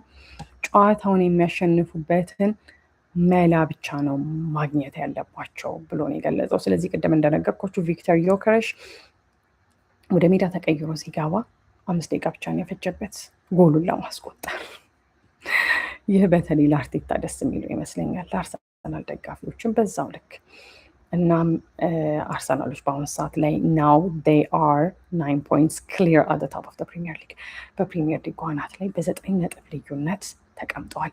ቪክተር ዮከረሽ ትላንትና በድጋሚ ጎል አስቆጥሯል። ስለዚህ እስካሁን ባደረጋቸው ጨዋታዎች ያስቆጠራቸውን ጎሎች እና የነበረውን ጎል ኮንትሪቢዩሽን ወይም ደግሞ አሲስት ማድረጉን እንመለከታለን።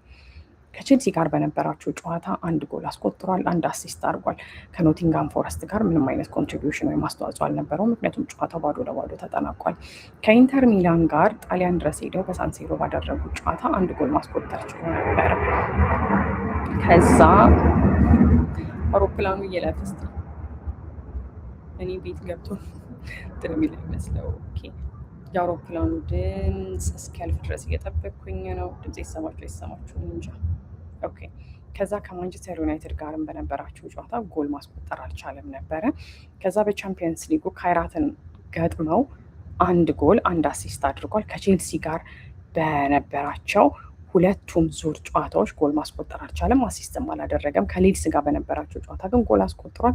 ትላንትና አርሰናሎች ከሰንደርላንድ ጋር በነበራቸው ጨዋታ ደግሞ 2 ጎሎችን አስቆጥሯል ማለት ነው። ስለዚህ ቪክተር ዮከረሽ እስካሁን ድረስ እንግዲህ ባደረጋቸው 1 2 3 4 5 6 7 8 9 ጨዋታዎች ያለው የጎል ኮንትሪቢዩሽን በሁሉም ውድድሮች ላይ ይህንን ይመስላል።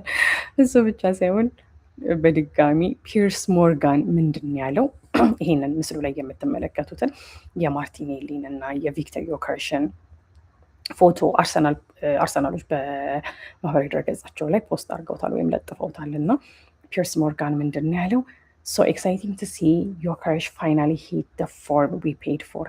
በአሁን ሰዓት ላይ ቪክተር ዮከረሽ የከፈልንበትን ዋጋ በዛ አቋም ላይ መሆኑን በጣም ደስ የሚያሰኝ ነገር ነው ያለው። አደገኛ ጨራሽ ነው፣ ለሱ ኳስ መስጠት ብቻ ነው የሚጠበቅብን በማለት ነው የገለጸው። ሂዝ ኤ ሊትል ፊኒሸር ዊ ጀስት ኒድ ቱ ሰርቭ ሂም አፕ። ለሱ ኳስ መስጠት ብቻ ነው የሚጠበቅብን። በነገራችን ላይ ቀንደኛ የአርሰናል ደጋፊ አለችኝ፣ ቀንደኛ የአርሰናል ደጋፊ የሆነች ጓደኛ አለችኝ እና ኳስ ስታይ ሰው በጣም ነው የምትበሳጭ። አርሰናልን ኳስ ስታይ በተለይ ቪክተር ዮከረሽ ሲበሳጭ ስታይ ማለት ነው። ምክንያቱም ኳስ እንዲያቀብሉት ይፈልጋል። ከዛ ሲበሳጭ አለ። ምናልባትም እንደ ፒርስ ሞርጋን አስተያየት ከሆነ እና እንደኔ ጓደኛ የአርሰናል ደጋፊ የሆነችው እንደነሱ ሀሳብ ከሆነ የአርሰናል ተጫዋቾች ሞር በብዛት ለቪክተር ዮከረሽ ኳስ ማቀበል አለባቸው። እሱ ኳሱን እስካገኘው ድረስ ያገባዋል እንደማለት ነው። ከዛ በተጨማሪ ስለዚህ አሁን ትኩረቱ ወዴት ነው የሚሆነው? ይህ ስፔን ከ13 በፊት ልክ አርሰናሎች ጨዋታውን ሲያሸንፉ በ56 ነጥብ ሊጉን መምራታቸው ሲረጋገጥ፣ ሲቲዎች በ47 ነጥብ ነው እንግዲህ አሁን ሁለተኛ ደረጃ ላይ የሚገኙት። ያ ሲሆን ምንድን ያለው አርሰናል አር 9 ፖይንትስ ክሊር አት ደ ቶፕ አስ ቲንግስ ስታንድ። በቃ አሁን ነገሮች ባሉበት ሁኔታ አርሰናሎች በፕሪሚየር ሊጉ አናት ላይ በ9 ነጥብ ልዩነት ተቀምጠዋል። አሁን ትኩረቱ ወደ ማንቸስተር ሲቲ ይዞራል በማለት ነው የተናገረው። ስለዚህ ዛሬ ማንቸስተር ሲቲዎች ያሸንፋሉ ወይ? ዋናው ነገር እሱ ነው። በነገራችን ላይ ሌላኛው ፕሪሚየር ሊግ ከዘገበው ዘገባ አንጻር ወይም ደግሞ ትላንትና በአርሰናል ጨዋታ ተደንቀው ከወጡት ሁኔታዎች አንጻር ራያ 49ኛው ደቂቃ ላይ ሰንደርላንዶች የሞከሩትን ሙከራ ያወጣበት በእጁ ነካ አድርጎ ያወጣት ኳስ አለች አይደለ? እሱን መልሷል እና ራያ ዲናይስ ሰንደርላንድ ነው ያሉት። ራያ ሰንደርላንዶችን ከላቸው ወይም እምቢ ያላቸው የሚል ትርጉም ሊኖረው ይችላል። ሊያገቡ ሲሉ ኖፕ በፍጹም አይሆንም የሚል ትርጉም ሊኖረው ይችላል ማለት ነው። ቪክተር ዮከረሽ ቪክተር ዮከረሽ's 8 ፕሪሚየር ሊግ ጎልስ this season have come against newly promoted side። ስለዚህ ቪክተር ዮከረሽ 8 ካስቆጠራቸው የፕሪሚየር ሊግ ጎሎች መካከል 6ቱ አዲስ ወደ ፕሪሚየር ሊግ ከተዛወሩት ወይም ደግሞ ፕሪሚየር ሊጉን ከተቀላቀሉት ቡድኖች ነው እንደማለት ነው። ስለዚህ 6ቱን ጎሎች እነዛ ቡድኖች ላይ እንዳስቆጠረ የሚገልጸው። ስለዚህ ትናንትና ሰንደርላንድም ላይ ያገባው እሱ ነው። ላይቭ ስኮር ባስኬ ብራዘርስ ብሎታል። ባስኬ ብራዘርስ ያለው ምኑን መሰላችሁ? ዙቤሜንዲ እንትኑን ስለዞረው ነው። ይሄ የኮርናውን የትናንቱን ጨዋታ ካያችሁ ወይም ደግሞ አሁን ሃይላይቱን ማየት ትችላላችሁ የአርሰናልን እና ጎሉን ካገባ በኋላ እንትኑን ዞሮታል አይደል? ይሄ የማዕዘን ምት መምቻ ፍላግ ወይም ባንዲራ የሚደረግባት አርማ የሚደረግባትን እሱን ስለዞረው ነው እና ለሚኬል መሪኖ መታሰቢያ አድርጎ ነው እንግዲህ ያንን ያደረገው። ጋብሪኤል ማርቲኔሊ ከትላንቱ ጨዋታ በኋላ ምንድን ያለው? ጎል ማስቆጠር እፈልጋለሁ ብሏል። አሲስትን ማድረግ እፈልጋለሁ፣ ይህ ቡድን ዋንጫ እንዲያሸንፍ ማገዝ እፈልጋለሁ፣ በቃ የኔ ዓላማ እሱ ነው ያለው። ትላንትና ጎል አላስቆጠረም፣ ግን በቃ ጎል ማስቆጠር ብቻ ሳይሆን አሲስትን ማድረግ እፈልጋለሁ፣ በአጠቃላይ ቡድኑ ዋንጫ እንዲያሸንፍ እፈልጋለሁ በማለት ነው የገለጸው። ስለዚህ ትላንትና አሲስት ስላደረገው ጎል ነው እንግዲህ የተጠየቀው። ጋቢ ዳት ጎል ዩ አሲስት ዲ አይሲንግ ኦን ደ ኬክ በማለት ነው። አይሲንግ ኦን ደ ኬክ ስንል የሆነ የሚጣፍጥ ማለት ኬክ ራሱ ይጣፍጣል አይደል? ከላይ ደግሞ አይሲንግ የምንላቸው እንደ ክሬሟ ነገር አለች አይደል? ከላይ ኬኩ አለ። ኬኩ ላይ ደግሞ ክሬም ሲጨመርበት ጭራሽ ኬኩን ያጣፍጠዋል እንደማለት ነው። እና እሱ ጭራሽ ትናንትና ለአርሰናሎች ደስታ ላይ ነበሩ። ደስታቸው ላይ በጣም ያንን አሲስት በማድረጉ ጭራሽ ደስታቸው ላይ ደስታ እንደጨመረባቸው ለመግለጽ ነው በጋዜጠኛ የተጠየቀው ጥያቄ ማለት ነው። ስለዚህ የመጀመሪያው አጋማሽ ጥሩ የሚባል ነበረ። ስለዚህ ዛሬ እንደዚህ አይነት ተጽዕኖ ማድረግ ስለመቻሉ ተጠይቆ ነበረ። ስለዚህ ሙሉ ቡድኑ ያደረገው ነገር ኢትስ ሱፐርብ ነው ያለው፣ ምርጥ ነገር ነው። ስለዚህ በጣም ጥሩ ነገር ነው ያደረግነው ብዬ ነው የማምነው ብሎ ነው እንግዲህ ጋብሪኤል ማርቲኔሊ የተናገረው። ፕሪሚየር ሊጉ የት እንዳለ እናውቃለን። ስለዚህ ማስቆጠርም ከባድ እንደሆነ በተለይ ሰንደርላንድ ላይ ማግባት ከባድ እንደሆነ እናውቃለን ብሎ ነው የተናገረው። ስለዚህ እነሱም ትላንትና ጥሩ ተጫውተዋል። የጎል እድል ሲኖረን ደግሞ ዮከረሽ መጣ። ስለዚህ ትላንትና ስላገባው ጎል ሰንደርላንዶችም ከባድ ስለመሆናቸው ነው እንግዲህ በአጠቃላይ ጠቅልላ አድርጎ የተናገረው። ረዥም ስለሆነ እናንተ ለማሰልቸት አልፈልግም። በነገራችን ላይ ፕሪሚየር ሊጉን ለመጨረሻ ጊዜ ያሸነፉት ቡድኖች እነማን መሰሏችሁ? እነሱን ልዘርዝርላችሁ። አምና 2024/25 ሊቨርፑል፣ ከዛ በኋላ በተከታታይ ማንቸስተር ሲቲዎች ናቸው ያሸነፉት። ከ2020/21 ሲዝን ጀምሮ እስከ 2023/24 ሲቲዎች በተከታታይ ያሸነፉ ለአራቴ።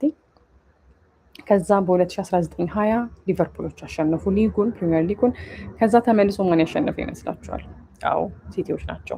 2017/18 ማንቸስተር ሲቲ፣ ከዛ ቼልሲዎች በ2016/17 አሸነፉ። ከዛ በ2015/16 ደግሞ ሲቲዎች አሸነፉ ማለት ነው። ስለዚህ ዛሬው ጨዋታ የሊጉ አሸናፊዎች የሚጋጠሙበት ነው።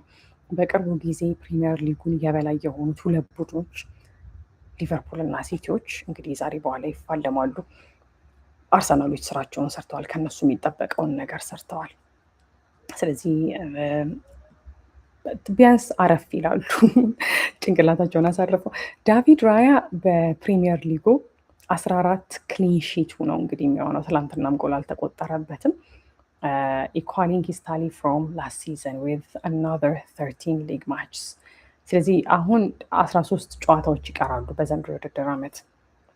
እናም ከአምናው በተሻለ 13 ክሊንሺትስ ነው እንግዲህ ያገኘው። ምክንያቱም አምና እንግዲህ ይሄ እንደገባኝ ከሆነ ኤኤፍሲ ነው የዘገበው ይሄንን።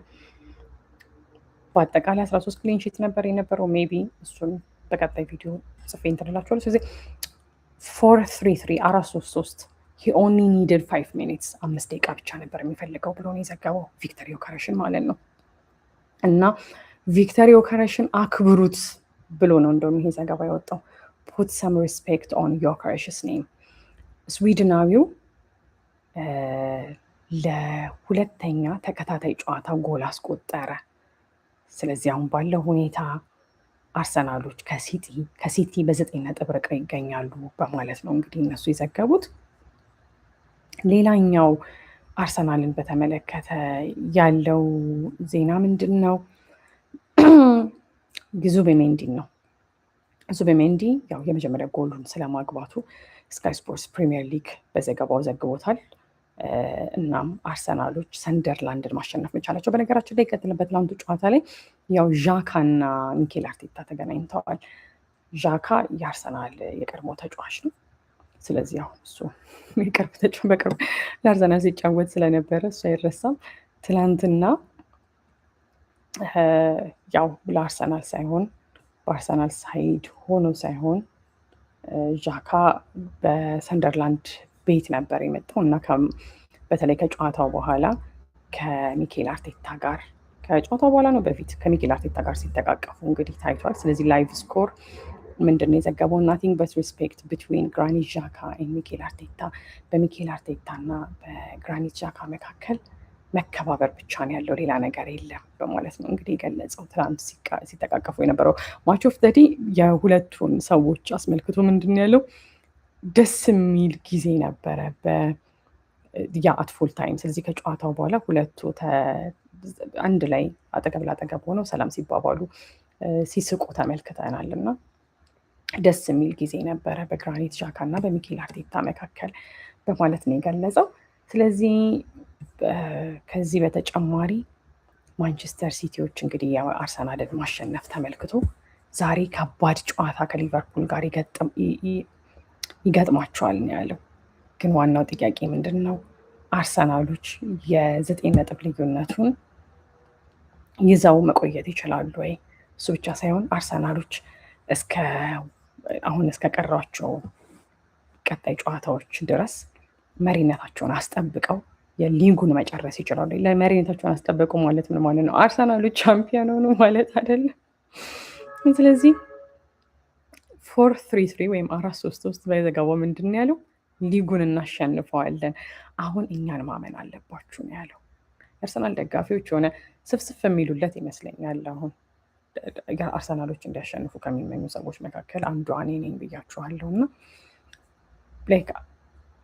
በቃ የምታዝኑለት ሰው አለ አይደል? ለእኔ አሁን የማዝንለት ቡድን ነው አርሰናል። ባያሸንፉ በቃ ደስ አይልም፣ ይደብራል። ነው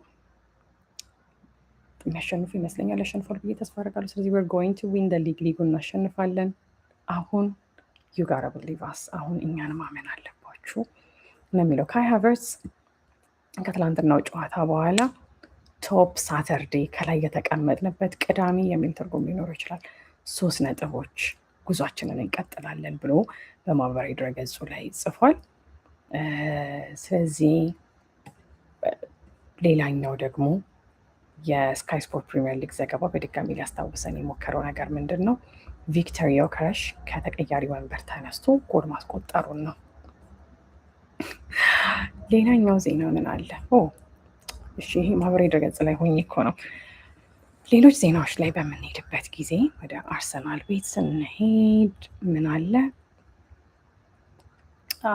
አርሰናሎች በቪክተር ዮከረስ እና በዙቢሜንዲ ጎል 3-0 በማሸነፍ ሰንደርላንድን ማንቸስተር ሲቲ ላይ ጫና አሳድረዋል። የዘጋርዲያን ዘገባ ነው። ስካይ ስፖርት ደግሞ ምንድን ነው ያለው? 9 ነጥብ ልዩነት አሳማኝ በሆነ መልኩ በሜዳቸው 3-0 አሸንፈው አሁን ሊጉን በ9 ነጥብ ልዩነት እየመሩ መሆኑን ነው የጻፈው። ስለዚህ አሁን አርሰናሎች መተንፈሻ ቦታ አገኙ ነው የሚለው ፎትሞብ የዘገበው ማለት ነው። መተንፈሻ ያገኙት በምን ምክንያት ነው? ምክንያቱም በ9 ነጥብ ልዩነት አሁን ቢያንስ ሊጉን እየመሩ ስለሆነ የሊቨርፑል እና የማንቸስተር ሲቲ ጨዋታ እስኪካሄድ ድረስ ራሱ በቃ ዘና ብለው መተኛት ይችላሉ። ሌላኛው የደሰን ዘገባ ምንድን ያለው? ደሰን የአርሰናሎችን ድል በድጋሚ አስምሮበታል። አርሰናሎች ጣፋጭ ድል እንደተገናኙ አውርቷል። ከዛ በተጨማሪ በትላንቱ ጨዋታ ላይ ሳካና ኦዴጋርድ እንግዲህ አልነበሩም። የአርሰናል ተሰላፊዎች የሆኑትን እንመልከታቸው። በትናንቱ ጨዋታ የመጀመሪያ ተሰላፊ የነበሩት ዳቪድ ራያ፣ ካላፊዮሪ፣ ጋብሪኤል ሳሊባ እና ቲምበር፣ ከዛ ደግሞ ሃቨርትዝ፣ ዙቢሜንዲ፣ ራይስ፣ ከዛ ቀጥሎ የፊት መስመሩን ማድዌኬ፣ ጄሱስ እና ትሮሳርድ እነዚህ ናቸው እንግዲህ የመጀመሪያ ተሰላፊ የነበሩት። ስለዚህ ተቀያሪ ወንበር ላይ ሂንካፔ ተቀይሮ ገብቷል፣ ኤዘም ተቀይሮ ገብቷል፣ ማርቲኔሊም ተቀይሮ ገብቷል። ዮከረስ ተቀይሮ መግባት ብቻ ሳይሆን ጎሎችን አስቆጥሯል። ክሪስቲያን ነርጋርድ እሱም ተቀይሮ ገብቷል። ተቀይሮ ያልገቡት ተጫዋቾች ቤን ዋይት፣ አሪዛባላጋ እና ሉዊስ ኬሊ ናቸው። ስለዚህ ትናንትና ማርቲን ኦዴጋርድ እና ሳካ አልነበሩም ነበረ። ስለዚህ ጋርዲያን አርሰናሎች አሁን በፕሪሚየር ሊጉ በድጋሚ 9 ነጥብ ልዩነት እንደሚመሩ ነው የዘገበው። ከዛ በተጨማሪ የቪክተር ዮከረስ ጎል ማግባት አይደለም ከተቀያሪ ወንበር ተነስቶ ጎል ማግባቱን ነው በቃ ትኩረት ሊሰጡበት የፈለጉት። ከዛ በተጨማሪ ምን አለ? ሚኬል አርቴታ ከጨዋታው በኋላ ቪክተር ዮከረስን አመስግኖታል ነው የሚለው የናው አርሰናል ዘገባ ማለት ነው። ስለዚህ ሚኬል አርቴታ ከትላንቱ ጨዋታ በኋላ ምንድን ነው ያለው? ኦብቪየስሊ በእርግጠኛነት ያው ይህን ማሊያ የአርሰናልን ማሊያ ስታደርግ ብዙ ኃላፊነት ነው የምትሸከም ወይም ከብዙ ኃላፊነቶች ጋር ነው ያንን ማሊያ የምታደርገው። እናም ከአንተ ብዙ የሚጠበቁ ነገሮች አሉ በማለት ነው እንግዲህ የተናገረው። እናም የሚጠበቁትን ነገሮች ማድረግ አለብህ ብሎ ነው ያወራው። ስለዚህ in your journey here you're going to have moments where it goes really well ጥሩ ነገሮች በሙሉ በመልካም ሁኔታ የሚሄዱበት ጊዜያቶች ሊኖሩ ይችላሉ። ሌላኛው ደግሞ ነገሮች ከባድ የሚሆኑበትም ጊዜ ይኖራል። ምክንያቱም እንደ ተቀናቃኝ ነገሮችን ከባድ ሊያደርጉብህ ይችላሉ እንደማለት ነው። እንደ ተቀናቃኝ ሁኔታ ነገሮች ከባድም ቀላልም ሊሆኑ ይችላሉ። ስለዚህ ስለ ቪክተር ዮከረስ ነው እንግዲህ እያወራ ያለው። የቪክተር ዮከረስን ካራክተሩን ወይም ማንነቱን ወዷለሁ በማለት ነው የገለጸው። እያንዳንዱን ቀን አፕሮች የሚያደርግበት ወይም የሚቀበልበትን ሁኔታ፣ ከዛ ደግሞ በጣም ትኩረት መስጠቱን እሱን እንደሚወድለት ነው የተናገረው። ስለዚህ ምንድን ነው ያለው? he has a genuine will to help the team in whatever role he has ባለው እሱ ሮል ወይም ባለው ኃላፊነት ቡድኑን ለማገዝ ቅንነት አለው በማለት ነው የገለጸው። ስለዚህ በቅንነት ቡድኑን ማገዝ እንደሚፈልግ ተናግሯል። ስለዚህ ቪክተርን ስትመለከቱት የእሱን ስሜት ለመረዳት ይከብዳል ብሎ ነው የገለጸው ሚኬል አርቴታ። ምክንያቱም ቀጥታ ፊት ለፊት ያይሃል እና አታውቅም፣ አይገባህም። ነገር ግን ነገሮች ጥሩ ሲሆኑ መጥፎ ሲሆኑ ያው በነዛ ነገሮች ብዙም አፌክትድ የሚሆኑ እነዛ ነገሮች እሱ ላይ ተጽዕኖ ያላቸው አይመስለኝም በማለት ነው የገለጸው። ያንን ያለው በነገራችን ላይ በጣም በተለይ የኤስፔን እነ ስቲቪ በጣም ቪክተር ዮከረስን በጣም የወቀሱት ጊዜ ነበረ። በቃ አርሰናል ቤት የመጣው ጎል ለማግባት ነው፣ ግን ጎል እያገባ አይደለም። ምናልባትም አርሰናሎች ስተሰርተው ሊሆን ይችላል የሚሉ በጣም ብዙ ክሪቲሲዝሞች ወይም ወቀሳዎች ሲደርሱት ነበር። ስለዚህ ሚኬል አርቴታ ምንድን ነው እያለ ያለው ቪክተር ዮከረስ በነዛ ነገሮች ብዙ ተጽዕኖ ያደረበት አይመስልም ብሎ ነው ያወራው። ስለዚህ ምንድን ያለው የሚያስፈልገን ያ ነው ስቴቢሊቲ ማለት መረጋጋት ተብሎ ሊገለጽ ይችላል። ስቴብል ናችሁ ማለት ወጣ ገባ የሆነ ነገር የላችሁም። ስለዚህ ከራሱ ብዙ ነገር ይጠብቃል ነው ያለው ቪክተር ዮከረስ። በቃ ራሱ ላይ እንደዚህ ካላረኩኝ ብሎ የሚጨነቅ ሰው አለ አይደለ? እንደሱ አይነት ሰው መሆኑን የገለጸው። ለምሳሌ እሱ ጎል አግቢ ነው። ጎል ካላገባሁ ብሎ የሚጨነቅ ሰው ወይም ጎል ማግባት አለብኝ ብሎ ራሱ ላይ ጫና የሚፈጥር ሰው እንደሱ አይነት ሰው ነው ብሎ ነው እንግዲህ ሚኬል አርቴታ ዮከረስን እየገለጸ ያለው። ሁሌ ለመሻሻል ይሞክራል እና ያ ደግሞ በጣም ጥሩ ነገር ነው ብሎ ነው የገለጸው። ስለዚህ ስለ ዮከረስ ወደ አቋም ወደ አርሰናሎች ወደሚፈልጉት አቋም ስለመመለሱም ሲያወራ አርቴታ ምንድን ያለው ዳትስ ደ ማጂክ ወርድ ያለው። ማጂክ ወይም አስማተኛው ዋናው ቃል እሱ ነው መሰለኝ ያለው ሲመስለኝ። እና በራስ መተማመን ሲኖረ ወይም when you are confident ጠቃሚ እንደሆንክ ስሜቱ ሲሰማ እና በራስህ ደግሞ ጥሩ ስሜት ውስጥ ስትሆን that's when you can really take your game to the highest level ጨዋታህን ወደ ቀጣይ ደረጃ የምትወስደው ያ ነው በማለት ነው እንግዲህ የገለጸው። ስለዚህ ስለ ቪክተር ዮከረስ አሁን ጥሩ ሁኔታ ላይ እንዳለ በራስ መተማመኑም እንደጨመረ ነው እንግዲህ ሚኬል አርቴታ እያወራ ያለው። ስለዚህ በአሁኑ ሰዓት ላይ ከሱ የሚጠበቀውን ነገር እያደረገ ነው ብሎ ነው እንግዲህ ሚኬል አርቴታ የዘገበው ሲሆን ሚኬል አርቴታ ትናንትና ከጨዋታው በኋላ እየተናገረው ማለት ነው። ስለዚህ አርሰናሎች በአሁኑ ሰዓት ላይ ሊጉን ዶሚኔት አድርገው የበላይ ሆነው እየመሩ ነው። 9 points lead and pressure on ሲቲ በ9 ነጥብ እየመሩ ሲቲ ላይ ጫና አሳድረዋል። የዘጋርዲያን ፎከስ ነው። ዮከረስ ተቀይሮ ገብቷል። ብዙዎቹ ያተኮሩበት ነጥብ እሱ ነው በነገራችን ላይ። ከዛ በተጨማሪ ሶከር ኒውስ ያደነቀው ነገር ምንድነው? ትላንትና የአርሰናልን ታክቲካል ኳሊቲ ነው እና ታክቲካል ኮንትሮል። በቃ ትላንትና ምርጥ ዋው አርሰናል የሚባል ባይሆንም በቃ ስራቸውን ሰርተዋል። 3-0 ነው ያሸነፉት። ውጤቱን ስናየው እኮ አርሰናሎች 90-10፣ 80-20፣ 70-30 የኳስ ቁጥጥር የነበራቸው ነው የሚመስለው። መስራት ያለባቸው ቦታ ላይ ሰርተው 3 ነጥብ ይዘው መውጣት ችለው ቢያንስ የበኋላ ጨዋታው እስኪካሄድ ድረስ በ9 ነጥብ ልዩነት ፕሪሚየር ሊጉን እየመሩ ነው። ስለዚህ የአርሰናል ደጋፊን በሙሉ አርሰናሎች ዋንጫ እንዲያሸንፉ የሚፈልጉትን ሰዎች በሙሉ የሚያስደስት ነገር ነው የሚሆነው። ትናንትና ለቪክተር ዮከረስ እንግዲህ ካይ ሃቨርትዝ ነው ትናንትና ነው እንዲህ ጎልን ያቀበለው። ይሄንን ኮንፈርም ይሄንን የማወራላችሁን ነገር ላረጋግጠው። ትናንትና ነው ወይ ካይ ሃቨርትዝ ለቪክተር ዮከረስ ኳስ አመቻችቶ አቀብሎታል። ስለዚህ ካይ ሃቨርትዝ በነገራችን ላይ ከጉዳት አይደለ የተመለሰው። ከጉዳት ከተመለሰ በኋላ ቡድኑን በጣም በጥሩ ሁኔታ እየጠቀመ ወይም እየረዳ እንደሆነ ነው እንግዲህ አሁን እዚህ ጋር እየተዘገበ ያለው። እሱም አለ። ሌላኛው አርሰናልን በተመለከተ ያለው ወደታች አንዴ ልውረድ፣ ትንሽ ጠብቁኝ። ወደፊት ለፊት ልሄድ ማለት ነው። ስለዚህ ካይ ሃቨርትዝ የጎል ኮንትሪቢዩሽኑን ወይም ደግሞ ለአርሰናል ጎሎች ያለውን አስተዋጽኦ ተመልክተናል። ሌላኛው ደግሞ አርሰናልን በተመለከተ አርቴታ ሾውስ ዌር ዘ ጋነርስ አር። አርቴታ መድፈኞቹ የት እንዳሉ ጠቆመ ነው የሚለው። ይሄ ፕሪሚየር ሊግ ኢንዲያ በማህበራዊ ድረገጹ ላይ የጻፈው ነው። በነገራችን ላይ በሜዳ ውስጥ እጁን ወደ ላይ ያደረገ ከላይ ነን እንደማለት ነው። ግን አርቴታ እንደዛም አስቦ ሊሆን ይችላል እጁን የጠቆመው ጀስት። ነገር ግን እነሱ ምን ብለው ነው የተረጎሙት? አርቴታ አርሰናሎች በፕሪሚየር ሊጉ ደረጃ የት እንዳሉ ጠቆመ። ከላይ ማለት ነው፣ አናት ላይ። ግሌን ጆንሰን ትላንትና ምን ብሎ ነው የተናገረው? የስፖርት ተንታኝ ነው። እሱ ምንድን ያለው በተለይ ስለ ቪክተር ዮከረስ ሲያወራ ቪክተር ዮከረስ ፕሪሚየር ሊጉ ምንድነው አርሰናሎች ፕሪሚየር ሊጉን ለማሸነፍ የሚያስፈልጋቸው ተጫዋች ነው በማለት ነው የገለጸው። ቪክተር ዮከረስ ኢዝ ዘ ታይፕ ኦፍ ጎል ስኮረር ዳት ክን ዊን አርሰናል ዘ ፕሪሚየር ሊግ ታይትል።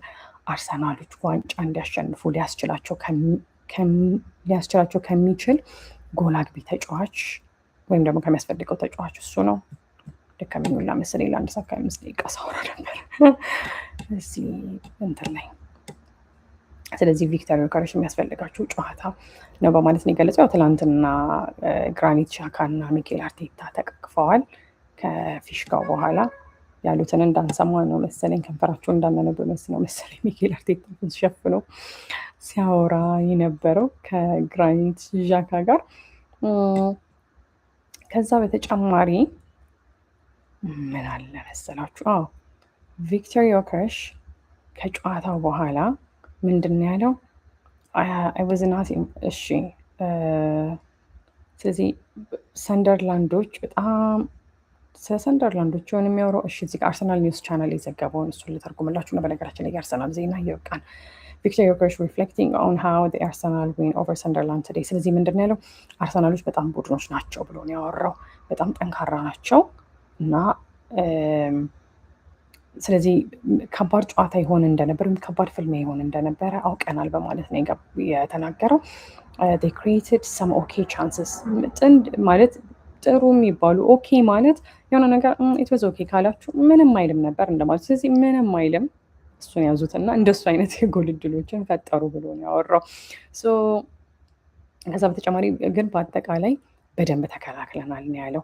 እናም 3 ጎሎችን አገባን፣ ያ ደግሞ ጥሩ ውጤት ነው ብሎ ነው እንግዲህ ቪክተር ዮከረስ ትላንትና ስላስቆጠረው የተናገረው። ሚኬል አርቴታ እንግዲህ ትላንትና ተናገረ ተብሎ እዚህ ጋር ከተዘገቡ ዘገባዎች መካከል በአሁን ሰዓት ላይ በዓለም ከሱ የተሻለ አጥቂ አለ ብዬ አላስብም፣ ሁሉም ሰው ይቅርታ ሊጠይቀው ይገባል ብሏል ሚኬል አርቴታ የሚል ዘገባ ነው ያለው። እውነት መሆን አለመሆኑን ግን ኮንፈርም ማድረግ አለብኝ፣ ምክንያቱም ማአት መረጃዎች ስለሆኑ ያሉት አርሰናልን በተመለከተ። እሱን አላረጋገጥኩም እንደነገርኳችሁ። ስለዚህ እሱን ኮንፈርም ማድረግ አለብኝ። እነሱ ሲያወሩት እስካልሰማችሁ ድረስ አንዳንድ ጊዜ የሚወጡት ዘገባዎች ጭራሽ እነሱ ያልተናገራቸው ነገሮች ናቸው የሚሆኑት። ከዛ በተጨማሪ የአርሰናልን የተከላካይ መስመር ተጫዋቹ ዙቤሜንዲ ያለ አይደለ ትላንትና ጎሉን ያስቆጠረውን። ስለዚህ ትላንትና የሲቢኤስ ስፖርትስ ጎላዞ የስፖርት ተንታኞች ምንድን ነው ያሉት? በአውሮፓ እግር ኳስ በዘንድሮ የውድድር ዓመት ምርጥ ቡድኖችን ከተቀላቀሉ ምርጥ ሳይኒንጎች መካከል አንዱ እሱ ነው ብሎ ነው የገለጸው ዙቤሜንዲ። እውነት ነው። በነገራችን ላይ ዙቤሜንዲ በተለይ አርሰናልን በደንብ እየጠቀሙ ካሉ ተጫዋቾች መካከል አንዱ እሱ ነው። ስለዚህ ለምሳሌ ያህል ዴክለን ራይስን እና ዙቤሜንዲን ሲያነጻጽሩ ነበረ። ምንድን ነው ያሉት? ዴክለን ራይስ ለምሳሌ 34 ጨዋታዎች ተጫውቷል። ዙቤሜንዲም እንደዛው። ዴክለን ራይስ 4 ጎሎች አግብቷል። ዙቤሜንዲ 6 ጎሎችን አግብቷል። ዴክለን ራይስ 7 አሲስት አድርጓል። 7 ለጎል የሚሆኑ ኳሶችን አመቻችቶ ተቀብሏል። ዙቤሜንዲ ደግሞ 3 ካሸነፏቸው ላይ ኳስ የቀሟቸው ኳሶችን ስንመለከት ደግሞ ዙቤሜንዲን እንግዲህ የምታደንቁት እዚህ ጋር ነው። ምክንያቱም ዴክለን ራይስ ነው። በቃ ምርጥ ተጫዋች መሆኑ ምንም አይዘነጋም። አንጀት በሚያርስ መልኩ ነው የሚጫወተው። አንዳንዴ የሚመልሳቸው ኳሶች ብቻ ማድሪድ ላይ እኮ ያገባው ቅጣት ምት ራሱ ይረሳናል። አምና ላይ ዴክለን ራይስ ምን ያህል ምርጥ እንደሆነ ላስታውሳችሁ ፈልጌ ነው። ምክንያቱም ዱዌልስ ዎን ብሎ የሲቢኤስ ስፖርት ጎላዞ የስፖርት ተንታኞች ሲያወሩበት የነበረው ነገር ምንድን ነው? ዴክለን ራይስ 98 ኳሶችን ነው መቀማት የቻለው። ዙቤሜንዲስ 130 ኳሶችን መቀማት ችሏል ማለት ነው። ስለዚህ ምን ያህል ለአርሰናል አስተዋጽኦ እያደረገ እንደሆነ አስባችሁታል? በነገራቸው ላይ ቅድም 34 ነበር ያልኳቸው አይደለም። ዴክላን ራይስ 35 ጨዋታዎች እንግዲህ እስካሁን የነገርኳችሁ ቁጥሮች 4 ጎል አገባ፣ 7 አሲስት አደረገ፣ 98 ኳሶችን ቀማ ስላችሁ ዴክላን ራይስ 35 ጨዋታዎችን አድርጎ ነው። ዙቤሜንዲ በተቃራኒው 6 ጎል አገባ፣ 3 አሲስት አደረገ፣ 130 ኳሶችን ቀማስን ብዬ ሳወራላችሁ ደግሞ የሲቢኤስ ስፖርትስ ጎል አዙ ጋዜጠኞች ወይም የስፖርት ተንታኞች እሱ 34 ጨዋታ አደረገ። ስለዚህ በአንድ ጨዋታ ይሄ ቁጥሩ በልጦ አሲስት በማድረግ ነው እንግዲህ ዴክላን ራይስ ቁጥሩ የሚበልጠው። ለማንኛውም ዙቤሜንዲ ሂዝ ዋን ኦፍ the best signings of any club in European football this season። በዘንድሮ የውድድር ዓመት በአውሮፓ እግር ኳስ የትኛውም ክለብ ካስፈረማቸው ምርጥ ፈራሚዎች መካከል ከምርጦቹ መካከል አንዱ ዙቤሜንዲ ነው በማለት ነው እንግዲህ የተናገረው። የአርሰናል ደጋፊዎችን የሚያስፈነጥዝ ይመስለኛል። ከዛ በተጨማሪ ኤኤፍቲቪ የአርሰናል ፉትቦል ክለብ ቴሌቪዥን የእነሱ ማህበራዊ ድረገጻቸው ላይ ቪክተር ዮከረሽ የአርሰናል የጃንዋሪ አሁን በፈረንጆቹ ፌብሩዋሪ ላይ አይደል ያለ ነው የጃንዋሪው ምርጥ ተጫዋች ተብሎ ተመርጧል። has been named Arsenal player of the month። ስለዚህ የወሩ ምርጥ ተጫዋች ተብሎ ስለተመረጠ እንኳን ደስ አለ፣ ሙሉ ለሙሉ ይገባሃል፣ ፉሊ ዲዘርቭድ ነው ያሉት። ስለዚህ ዙቤሜንዲ የምን ዙቤሜንዲ ቪክተር ዮከረሽ አትፈርዱብኝም። ዙቤሜንዲ እያልኩኝ ጭንቅላቴ ላይ ሰው ይመጣ። ኮንፈርም አላረኩትም፣ ግን ናኒ ትዝ ይላችኋል አይደለ? የቀድሞ ተጫዋች እሱ ምንድን ነው ያለው? እንግዲህ እንደነገርኳችሁ ኮንፈርም አላረኩትም። ይሄ ዘገባ እውነት ይሆን አይሆን፣ ግን እዚህ ከማህበራዊ ድረገጽ ላይ ያገኘሁት ዘገባ ምንድን ነው የሚለን ዮከረሽ ለፕሪሚየር ሊጉ የሚሆን የሚመጥን ተጫዋች ነው ያለው። ሂ ኢዝ ፕሪሚየር ሊግ ታይፕ ኦፍ ፕሌየር ወይም ደግሞ ለፕሪሚየር ሊጉ የሚሆን ተጫዋች ነው ተብሎ ሊተረጎም ይችላል። በእያንዳንዱ ሳምንት ጎል ያገባል፣ ካላገባ እንኳን አሲስት ያደርጋል፣ ለቡድኑ የጎል እድሎችን ይፈጥራል። ሂ ኢዝ ዘ ታይፕ ኦፍ ፕሌየር ዛት ካን ረን ፎር 90 ሚኒትስ 90 ደቂቃዎቹን በሙሉ መሮጥ የሚችል ተጫዋች ነው ብሎ ነው እንግዲህ ሉዊስ ናኒ ስለ ዮከረሽ ያወራው። መልሼ ዙቤሜንዲ አልኩ እንዴ? ስለ ዮከረሽ ነው ያወራው። ማርቲን ዙቤሜንዲ በማህበራዊ ድረገጹ ላይ ስፔሻል ዋን የተለየ በማለት እንግዲህ የራሱንም ፎቶ ለጥፏል። የተለየ ያለበት ምክንያት ከሰንደርላንድ ጋር ምናልባትም አርሰናሎች ነጥብ ሊጥሉ ይችላሉ የሚሉ ስጋቶች ነበሩ። ያ ስጋት ብቻ ሆኖ ቀርቷል፣ ሆን አልሆነም። ምክንያቱም አርሰናሎች የትላንቱን ጨዋታ ማሸነፍ በመቻላቸው። ስለዚህ ዙቤሜንዲ ስፔሻል ዋን የተለየ ብሎ የትላንቱን ጨዋታ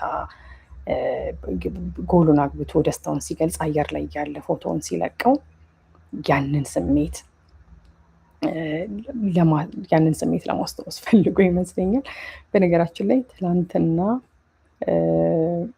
ከትላንትና በኋላ ፖል ሜርሰን በድጋሚ ምንድን ነው ያለው? አብሶሉትሊ አውትስታንዲንግ የሆነ ነገር አውትስታንዲንግ ነው ስንል በቃ ያ ነገር ምን ያህል ምርጥ እንደሆነ ለመግለጽ የምንጠቀምበት ቃል ነው። እና ትላንትና አርሰናሎች ሰንደርላንድን ማሸነፋቸው በተለይ ሚኬል አርቴታ ስትራይከር ማንን እንደሚጠቀም አሁን ጭንቀት ውስጥ ነው ያለው ብሎ ነው የዘገበው። ምክንያቱም ጄሱስ አለ ተመልሷል።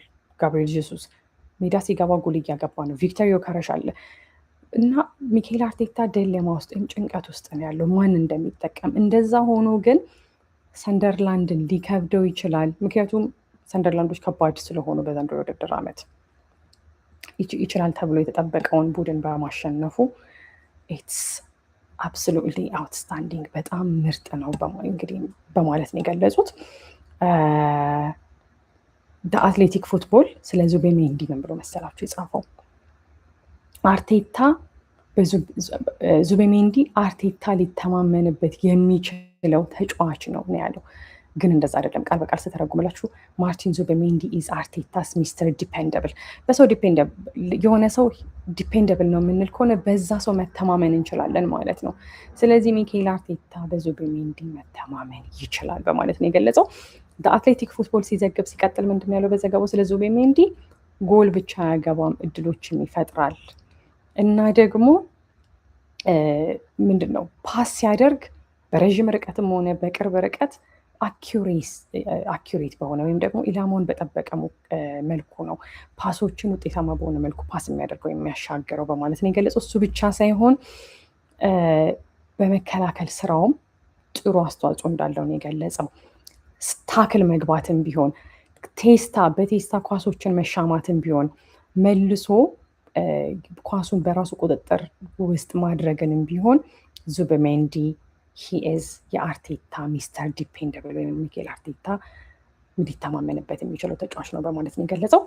ስለዚህ ትላንትና የውድድር ዓመቱ 6ኛ ጎሉን ማስቆጠር ችሏል። ስለዚህ ይህ ለአርሰናል ቡድን ለምን ቁልፍ ተጫዋች መሆኑ ከሚያሳዩ ነጥቦች መካከል ጥቂቱ ነው በማለት ነው እንግዲህ አትሌቲክ የዘገበው። ፖል ሜርሰን ምንድን ነው ያለው? ማንቸስተር ሲቲዎች ዩናይትድ አይደል፣ ማንቸስተር ሲቲዎች ነገ አቻ የሚወጡ ከሆነ ዛሬ ማለት ነው፣ ትላንትና ስለተናገረ ነው። ሲቲዎች እንግዲህ ዛሬ አቻ የሚወጡ ከሆነ ወይም የሚሸነፉ ከሆነ የፕሪሚየር ሊግ የማሸነፍ ጉዟቸው ይጠናቀቃል ነው ያለው። የአርሰናል ደጋፊዎች ፖል ሜርሰን እንዳፌ ያርግልን የምትሉ ይመስለኛል። ከዛ በተጨማሪ ቪክተር ዮከረስ ከጨዋታው በኋላ የተናገረውን ነግሬያቸዋለሁኝ። እኔ ሲመስለኝ አለ የሚያሳየው እንግዲህ እሱ ያለውን እየሰማሁኝ ነው። በጣም ጥሩ ቡድኖች ናቸው። ትልቅ ቅድም ነግሬያቸዋለሁኝ። they are very strong፣ በጣም ጠንካራ ናቸው። and good in the air፣ አየር ላይም ጥሩ ናቸው ነው ያለው። ስለዚህ it was always going to be a battle there። ስለዚህ እነሱን መግጠም ሁሌም ፍልሚያ እንደሚሆን ያው እርግጥ እንደሆነ ነው የገለጸው። ስለዚህ they created some okay chances፣ ቅድም የነገርኳችሁ ነው። ኦኬ የሚባሉ ይህን ያህል አስፈሪ ያልሆኑ የጎል ዕድሎችን ፈጥረዋል በማለት እንግዲህ የእነሱን አውርቶታል። በነገራችን ላይ ትናንትና የቢቢሲ ስፖርት ዘገባ ይህንን የምጠብቁት አይመስለኝም። ምክንያቱም በቃ ለአርሰናል ደጋፊዎች ከዚህ በላይ የሚያስደስት ዜና ያለ አይመስለኝም። እኔ ፕሪሚየር ዝግጁ ናቸው ይህንን ለመስማት? እሺ እነግራችኋለሁኝ። ትላንትና ቢቢሲ ስፖርት ላይ ሲያወሩ ምንድን ያሉት? ሁሉም ሰው አርሰናል የፕሪሚየር ሊጉን ዋንጫ እንደሚያሸንፍ የሚያውቀው ይመስለኛል ብሎ ነው የተናገረው። በቃ ኤቭሪባዲ አይ ኖ ቲንክስ አርሰናል አር ጎይንግ ቱ ዊን ዘ ፕሪሚየር ሊግ። የማውቀው ሰው በሙሉ አርሰናል ፕሪሚየር ሊጉን እንደሚያሸንፍ ያውቀዋል ያለው። ስለዚህ እናንተስ አርሰናል ፕሪሚየር ሊጉን ዋንጫ እንደሚያሸንፍ ታውቁታላችሁ? ስታስቡት እውነት ነው። አርሰናሎች ፕሪሚየር ሊጉን እንደሚያሸንፉ የምናውቀው ይመስለኛል። ፕሪሚየር ሊጉን አርሰናሎች ናቸው የሚያሸንፉት። እንደዛ ብሎ ነው ያወራው። ለማንኛውም ስለዚህ ቢቢሲ ስፖርት ላይ የነበረው ወሬ ትናንትና እሱ ነው። ኤቭሪዋን አይ ነው የማውቀው ሰው በሙሉ አርሰናሎች ያሸንፋሉ ብሎ ነው። ስለዚህ ቆይ እስቲ ቃል በቃል የተናገረው ነው። ስለዚህ አይ ቲንክ the Arsenal fans are more nervous። የአርሰናል ደጋፊዎች እንደውም ከኳስ ተንታኞቹ ይልቅ የአርሰናል ደጋፊዎች የጨነቃቸው ይመስለኛል ከኛ ከስፖርት ተንታኞቹ በበለጠ ነው ያሉ። ኤንድ እየሰማሁት ነው። ቀንድ ጠብቁኝ። everyone I know thinks Arsenal are going to win the Premier League። የማውቀው ሰው በሙሉ አርሰናሎች ፕሪሚየር ሊጉን ያሸንፋሉ ባይ ነው ተብሎ ሊተረጎም ይችላል። ምክንያቱም ይላል በዴብስ ቆይ መልሽ I know thinks Arsenal are going to win the Premier League because of the strengths and in-depth. the strengths in depth ዴብዙ አሁን ሳካ የለም፣ እደጋርድ የለም። የስኳዱን ዴብዝ ነው የሚያሳየን ያ። ስለዚህ የዴብዙ ጥንካሬ አንዱ ምክንያት እንደሆነ ነው የሚገልጸው። they get the job done። በቃ ስራውን ይሰራሉ። ሳካ ሊጎዳ ይችላል፣ እደጋርድ ላይኖር ይችላል፣ ሚኬል መሪኖ አሁን ለብዙ ጊዜ ከሜዳ ይርቃል። ዋናው ነገር ግን አርሰናሎች ከነሱ የሚጠበቀውን ስራ እየሰሩ ስለሆነ ብሎ ነው ያወራው። ስለዚህ በተከላካይ መስመሩ ደግሞ ከየትኛውም ቡድን የተሻሉ ናቸው በጣም በብዙ ርቀት they are far better than any other team ብሎ ነው እንግዲህ አሁን የቢቢሲ ስፖርቱ የስፖርት ተንታኝ እየዘገበ ያለው። በነገራችን የማህበራዊ ድረገጽ ላይ ገብታችሁ ይህንን መረጃ ልታገኙ ትችላላችሁ። ለምሳሌ ማች ኦፍ ዘ ዴይ ከ17 ሰዓታት በፊት ፖስት አድርጎታል። ስለዚህ እዛም ማየት ትችላላችሁ። ስለዚህ በፕሪሚየር ሊጉ ከየትኛውም ቡድን በተሻለ በራቀ መልኩ በተከላካይ መስመሩ የተሻሉ ናቸው። I don't think there is anything for Arsenal fans to worry about። ስለዚህ አርሰናል ደጋፊ ከሆናችሁ አትስጉ ነው። የአርሰናል ደጋፊዎች ምንም የሚያስጨንቃችሁ ነገር የለም። እንዴት ነው የማይጨነቁት? ለተከታታይ ዓመታት ሁለተኛ ሲወጡ የአርሰናል ደጋፊዎች መጨነቃቸው፣ ሰቀቀን ውስጥ መሆናቸው ኢትስ ኦንሊ ፌር። እኔ በቃ እውነታውን ላይክ አርሰናል ሊያሸንፍ ይችላል፣ ግን እስካሁን ድረስ ለጥቂት ተቃርበን አላሸነፍንም እና ግን እሱ ምንድን ያለው አይ ዶንት ቲንክ ዜር ኢዝ ኤኒቲንግ ፎር አርሰናል ፋንስ ቱ ወሪ አባውት። የአርሰናል ደጋፊዎች ምንም የሚያስጨንቃችሁ ነገር የለም እያለ ነው። ተረጋጉ፣ በቃ ታሸንፉታላችሁ እንደማለት ነው እና በአሁን ሰዓት ላይ ግን የአርሰናል ደጋፊዎች ተጨንቀዋል ወይም እየተጨነቁ ነው ያለው። በደይ አር እንደምታውቁት አዲስ ሞመንት ኢን ታይም በአሁን ሰዓት ላይ ወሪንግ እየተጨነቁ ነው የአርሰናል ደጋፊዎች። ከዛ በኋላ የቢቢሲ ስፖርት ጋዜጠኛ ስለዚህ ቁጭ ብለ እነሱ የአርሰናሎችን አናላይዝ ስታደርጋቸው ነው ያለችው። ሶ when you're sitting there analyzing them እነሱን አናላይዝ ስታደርጋቸው 1-0 ቢያሸንፉም በቆሙ ኳሶች ቢያሸንፉም እሱ ነገር አይጨንቅህም ወይ ብላን የጠየቀችው። ሌላኛው የቢቢሲ ስፖርት ተንታኝ ምንድን ነው ያለው? አይ ነው ያለው። ምክንያቱም አርሰናሎች 1-0 ሊያሸንፉ ይችላሉ። ያገቡት ጎል ለምሳሌ 3 ጎል አግብተዋል አይደል? ትላንትና 3ቱም የቆመ ኳስ ሊሆን ይችላል የገባው። ስለዚህ የእሱ መልስ አይጨንቅህም ወይ እንደዛ ሆኖ ቢያሸንፉ ብላ ስትጠይቀው እሱ ምንድን ነው ያለው? አይ ነው ያለው። 3 ነጥብ ነው። 3 points is 3 points አይደለም እንዴ ብሎ ነው የጠየቃት። በቃ ምክንያቱም አርሰናሎች ላለፉት እንግዲህ ጥቂት ዓመታት በተለይ ማንቸስተር ሲቲ እና ሊቨርፑል ፕሪሚየር ሊጉን ሲያሸንፉ የቸገራቸው አሸንፈው 3 ነጥቡን ይዞ መውጣት አለመውጣት አይደለም። ስለዚህ እሱ እያለ ያለው በሴት ፒስ ሊያሸንፉ ይችላሉ፣ በቆመ ኳስ ማለት ነው። 1-0 ብቻ ይዘው አሸንፈው ጨዋታውን ሊወጡ ይችላሉ። ዋናው ግን 3 point is 3 points is it not? 3 ነጥብ እኮ 3 ነጥብ ነው አይደለም እንዴ ነው ያላት። ከዛ በኋላ ሌላኛው ጋዜጠኛ ሲቀጥል ምን አለ መሰላችሁ? 1-0 ካሸነፋችሁ በሴት ፒስ ወይም በቆመ ኳስ I have never sat in a dressing room after a game thinking። ስለዚህ 1-0 በሴት ፒስ ወይም በቆመ ኳስ አሸነፋችሁም በል አለ። እኔ ለመተርጎም እንዲመቸኝ ነው። በነገራችን ላይ ግን ሀሳቡን እንትን አልልባችሁም። ከዛ ወደ መልበሻ ክፍል ሄጄ ከጨዋታ በኋላ በቃ በድጋሚ የቆመ ኳስ ነው ያሸነፍ ነው ብዬ ሲደብረኝ ትዝ አይለኝም ብሎ ነው እንግዲህ እዚህ እየመለሰ ያለው። እኔ የሚገባኝ ይሄ ነው። በነገራችን ላይ ቢያንስ የተረዳሁት ነገር አርሰናሎች ዘንድሮ ፕሪሚየር ሊጉን ዋንጫ ያሸንፋሉ። እንደው በቃ የማያሸንፉበት መንገድ አልታየኝም። የፕሪሚየር ሊጉን ዋንጫ ያሸንፉና ከዛ ግን ሰዎች ምን ይላሉ? አርሰናሎች እኮ በጠባብ ውጤት ነው ያሸነፉት፣ አርሰናሎች እኮ በቆመ ኳስ ብቻ ነው ያሸነፉት ብለው ምክንያት የሚፈጥሩ ይመስለኛል። ከዛ ግን እዚህ ጋር ስሙን ባውቀው እዚህ ላይ ነበር፣ ግን እንደነገርኳችሁ ነው። የቢቢሲ ዘገባ ላይ ሂዱና ተመልከቱት። እዚህ ጋር እየተናገሩ ካሉት ሰዎች መካከል እንግዲህ እሷ አንደኛውን ጋዜጠኛ የጠየቀችው ምንድን ነው አርሰናሎች እኮ በቆመ ኳስ ብቻ ወይም 1-0 ብቻ እያሸነፉ ፕሪሚየር ሊጉን ዋንጫ ቢያነሱ ያ ነገር ለአንተ ላይክ ዳዝ ኢት ሜክ ሴንስ ነው ያለችው። እኔ ፓራፍሬዝ ለማድረግ እየሞከርኩኝ ነው ወይም ሪፍሬዝ እያደረግኩት ነው። እና እንደዛ ብላ ስትጠይቀው እሱ ምንድን ነው አንደኛው የቢቢሲ ስፖርት ተንታኝ እንዴ 3 ነጥብ እኮ 3 ነጥብ ነው ያላት። በሴት ፒስ በቆመም ኳስ ገባ፣ 1-0 ማሸነፉ 3 ነጥብ ነው። 3 ነጥብነቱን አይቀይረውም ነው ያላት። ከዛ በተጨማሪ ግን ምንድን ነው ያላት ሌላኛው ከዚህ በፊት አለ 1-0 አሸንፌ ከዛ በኋላ 3 ነጥብ ይዤ ወጥቼ ወደ መቀየሪያ ክፍል ገብቼ በቆመ ኳስ እኮ ነው ያገባ ነው ዛሬ በቆመ ኳስ አገባን እኮ ብዬ ተጨንቄ አላውቅም። እንደዛ ስጨነቅ ትዝ አይለኝም ነው ያላት። በነገራችን ላይ ስሙን ባውቀው ትዝ ይለኛል ያልኳችሁ ለዛ ነው። የቀድሞ ፕሮፌሽናል የእግር ኳስ ተጫዋች ስለሆነ ይሄንን ሀሳብ እየሰጠ ያለው። ስለዚህ ከጥቂት ወራት በኋላ አርሰናሎች ፕሪሚየር ሊጉን ዋንጫ ያሸንፉታል ብለን እናስባለን አብዛኞቻችን። አርሰናሎች የፕሪሚየር ሊጉን ዋንጫ ካሸነፉት በኋላ ደግሞ ሰዎች የሚያነሱት ሀሳብ ይሄ ነው።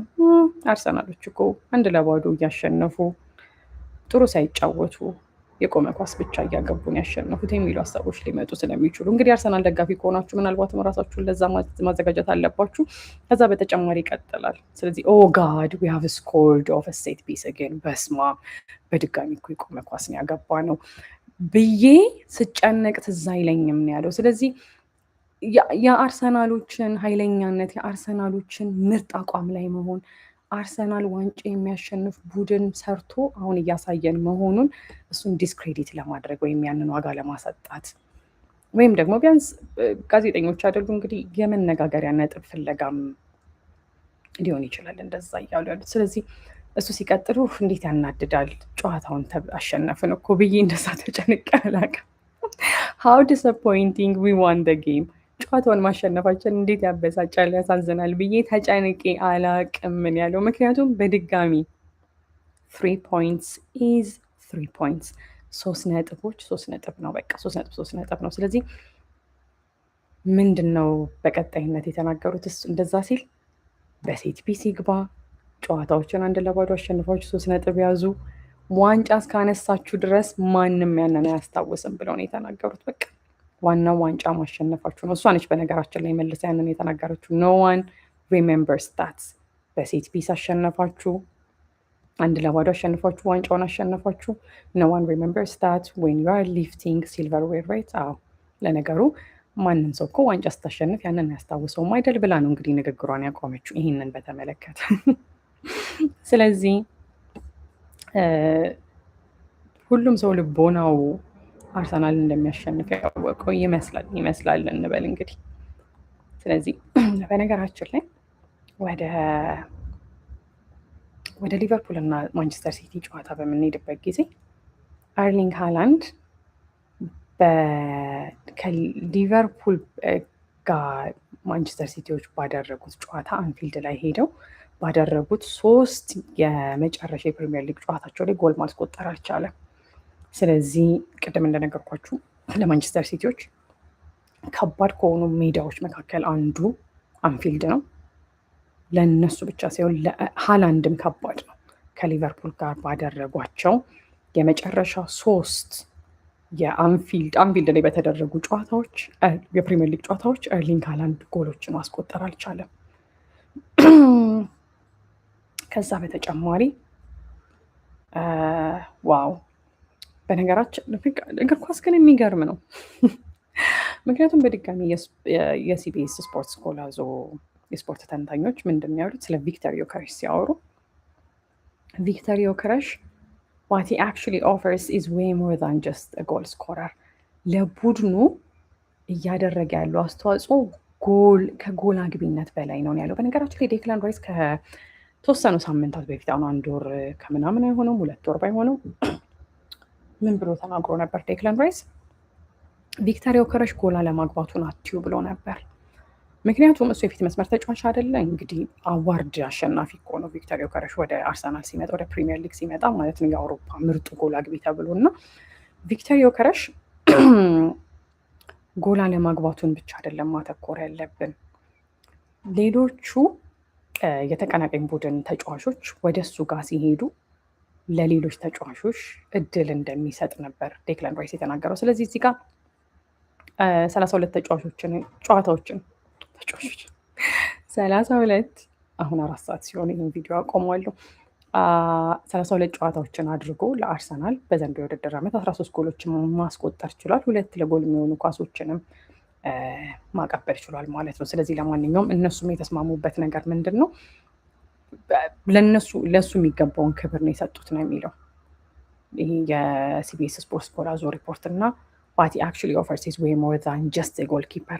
ቪክተር ዮከረስ የምን ጎልኪፐር ጎል ስኮረር ለሁለት ዓመት ተከታታይ ስታወሩ በነገራችን ላይ ይሄ ነው የሚፈጠረው። ስለዚህ ቪክተር ዮከረስ በአሁኑ ሰዓት ላይ ለአርሰናል እያበረከተ ያለው አስተዋጽኦ ከጎል አግቢ በላይ ነው ብሎ ነው እንግዲህ የተናገረው። ከጎል አግቢ በላይ ማለት አሲስት ያደርጋል። ሌሎች ተከላካይ ተጫዋቾች ወይም የተቃራኒ ቡድን ተጫዋቾች ትኩረታቸው ወደሱ ሄዶ ሌሎች ተጫዋቾች ከፍተት አግኝተው ጎል እንዲያስቆጥሩ ይረዳቸዋል።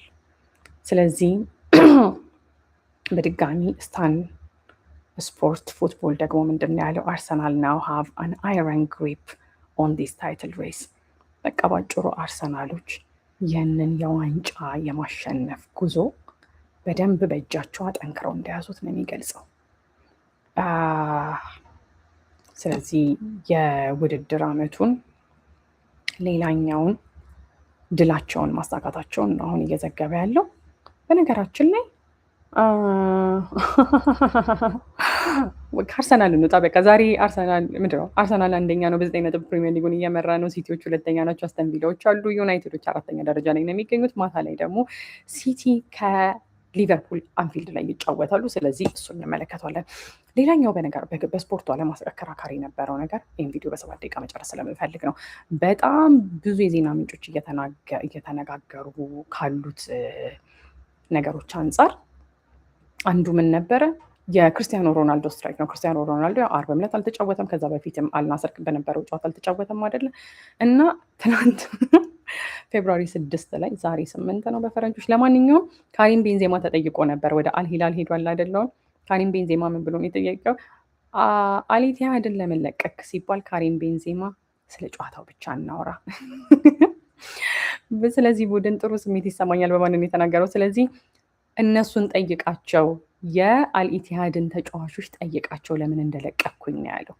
ስለዚህ በነገራችን ላይ ክርስቲያኖ ሮናልዶ ስትራይክ ካደረገበት ምክንያት አንዱ አልናስር ለተጫዋች ግዢ ማውጣት ያለበት ገንዘብ ብቻ የአልናስር ፈንድ ትንሽ ብር ነው።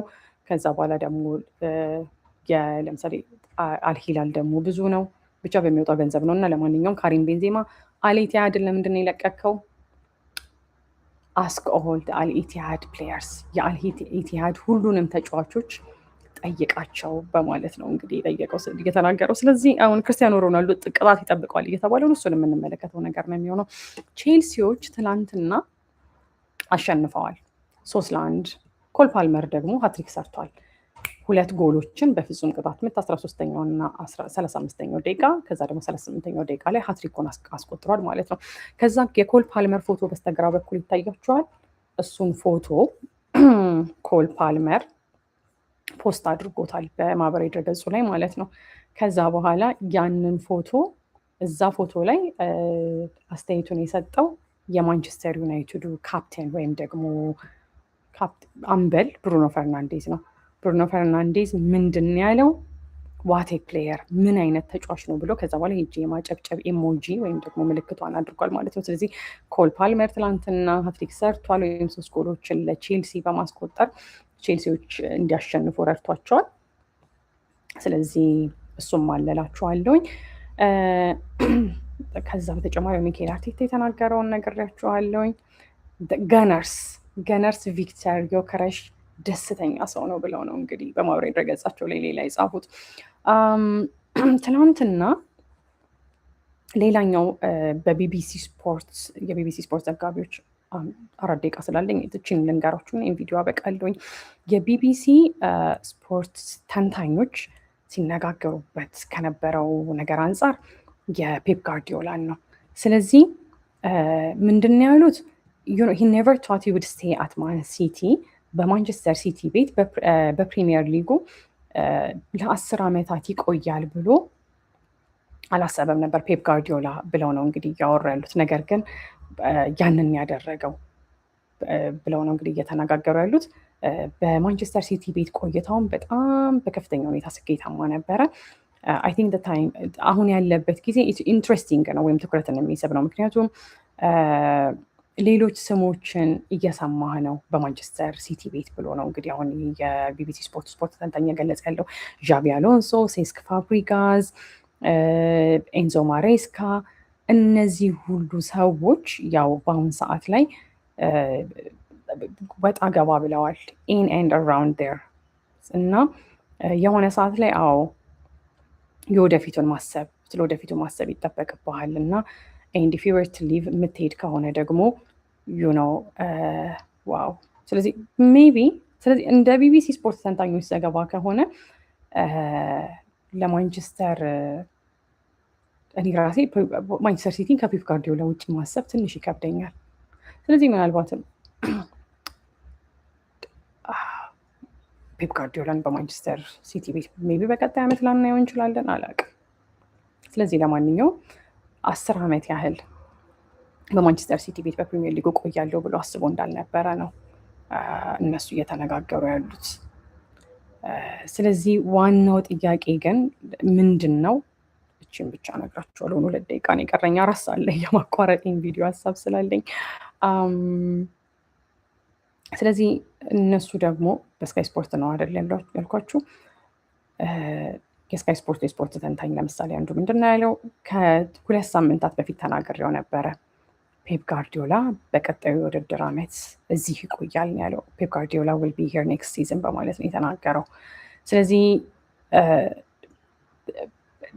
አሁን ላይ የምናየው ፔፕ ጋርዲዮላ የተለየ ፔፕ ጋርዲዮላ ነው ከዚህ በፊት ከምናየው በፊት ብሎ ነው የተናገረው። ስለዚህ I think there is one that's grown እድገት ያሳየ ፔፕ ጋርዲዮላ ነው አሁን በሲቲ ቤት ያለው ብሎ ነው የተናገረው። እና ደግሞ ያው በትንሹም ቢሆን ትንሽ ፍረስትሬት ያደረገው ወይም ጭንቀት፣ ስጋት ያለበት ፔፕ ጋርዲዮላ ነው በአሁን ሰዓት ላይ እያየን ያለ ነው ብሎ ነው እየተናገረው። እኔ እንደሚሰማኝ ግን የፔፕ ጋርዲዮላ is coming to an end for ፔፕ ለፔፕ የሲቲ ቆይታው የሚያበቃበት ጊዜ ደረሰ ይመስለኛል ብሎ ነው የተናገረው። ከዚህ በፊትም ያው ይህንን ሀሳብ ነካክተናል ወይ ተነጋግረንበታል ነው እያለ ያለው እና ከጥቂት ወራት በኋላ ስለ ሪጋርዲንግ ሳይኒንግስ ስለ ሳይኒንግስ ሲል ሲቲዎች ስላስፈረሟቸው ተጫዋቾች ነው። በነገራችን ላይ እነሱን በተመለከተ 2 አሉ። ለምሳሌ ጊዬ እና ሰሜኒዮን 2ቱን ሲቲዎች አስፈርመዋል አይደለ? እነሱን በተመለከተ ያው እስካሁን ድረስ ያመጧቸው ናቸው እና ፖል እንደተናገረው ከሆነ ፖል የሚመስለኝ ፖል ስኮልስ ነው እንግዲህ የስፖርት ተንታኝ ስካይ ስፖርት እነሱን ያው ወደ ቡድኑ አምጥቶ በዚህ የውድድር ዓመት ስኬትን አንድ ላይ ለስኬቱ አስተዋጽኦ አድርገው ከዛ በኋላ ለረዥም ጊዜ በሲቲ እንዲቆዩ ነው እቅዱ እነሱን ሲያመጣ ብሎ ነው የገለጸው። እንግዲህ የሰሜኒዮን እና የጊዩን ጌይ ማን ነበር ስሙ የሁለቱን ወደ ቡድኑ መምጣት ሲያወራ እና ከዛ በተጨማሪ ምንድን ያለው ነገር ግን እንደምታውቁት when you look at a lot of the signings from previous windows ከዚህ በፊት በነበሩት የዝውውር መስኮቶች አብዛኞቹን አዲስ ፈራሚዎችን ስትመለከቷቸው ብሎ ነው እንግዲህ ንግግሩን የጀመረው። ስራው ያላለቀ ስራ ነበር ነው ያለው። that was a work in progress። ስለዚህ እኔ የሚሰማኝ እያዳመጥኩኝ በነገራችን ላይ እንደላይ ስለምተረጉምላችሁ ነው ለመልሰው። ስለዚህ እኔ የሚሰማኝ ምንድን ነው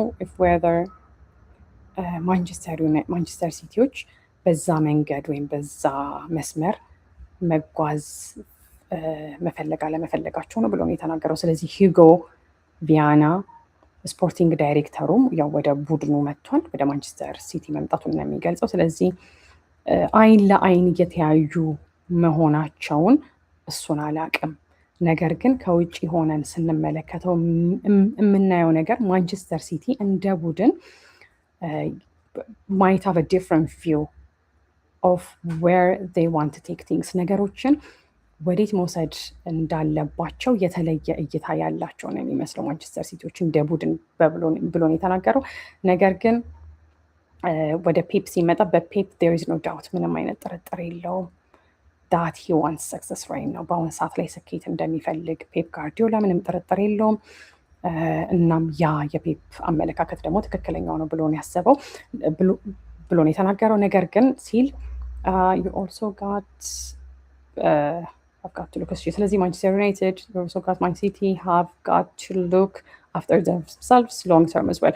ስለዚህ ማንቸስተር ሲቲዎች በአሁን ሰዓት ላይ ስለ ዘንድሮ የውድድር ዓመት ብቻ ሳይሆን ስለ ወደፊት ስለ ረዥም ጊዜ ቅድም ማሰብ አለባቸው ስለዚህ አሁን እኔ የተረዳሁት ነገር we are in the last ያው የመጨረሻዎቹ ወራት ላይ ያለን ይመስለኛል። ዋው የፔፕ ጋርዲዮላ በማንቸስተር ሲቲ ያለው ዙፋን የሚያበቃበት የመጨረሻዎቹ ጥቂት ወራት ላይ ያለ ይመስለኛል እና ፔፕ ጋርዲዮላ ማንቸስተር ሲቲ መልቀቅ ካለበት it has been unbelievable ጊዜ ነው በማንቸስተር ሲቲ ያሳለፈው ወይም በማንቸስተር ሲቲ የፔፕ ጋርዲዮላ ቆይታ የማይታመን እንደነበር ነው እንግዲህ የስካይ ስፖርቱ የስፖርት ተንታኝ የገለጸው።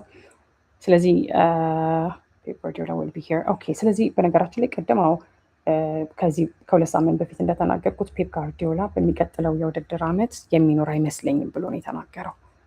መጀመሪያውን ስላላልኩት ነው። ስለዚህ እንደዚህ የስፖርት ተንታኝ ከሆነ ፔፕ ጋርዲዮላን በሚቀጥለው ሲዝን ወይም የውድድር ዓመት በማንቸስተር ሲቲ አሰልጣኝነት ላናየው እንችላለን። ነገር ግን እሱ አክኖሌጅ ያደረገው ነገር ምንድን ነው? ፔፕ ጋርዲዮላ በማንቸስተር ሲቲ ቆይተው የማይታመን ጊዜን አሳልፏል። ለብዙ ዓመታት ደግሞ በዚህም ቆይተው ማንቸስተር ኢዝ ሬድ፣ ማንቸስተር ቀይ ነው ሳይሆን ማንቸስተር ኢዝ ብሉ ብለው የማንቸስተር ሲቲ ደጋፊዎች ደረታቸውን ነፍተው እንዲያወሩ እንዳስቻላቸው ነው የተናገረው። የዛሬው ቪዲዮ ይህንን ይመስላል። እንደወደዳችሁትም ተስፋ አደርጋለሁ። እንግዲህ የነገ ሰው ይበለን።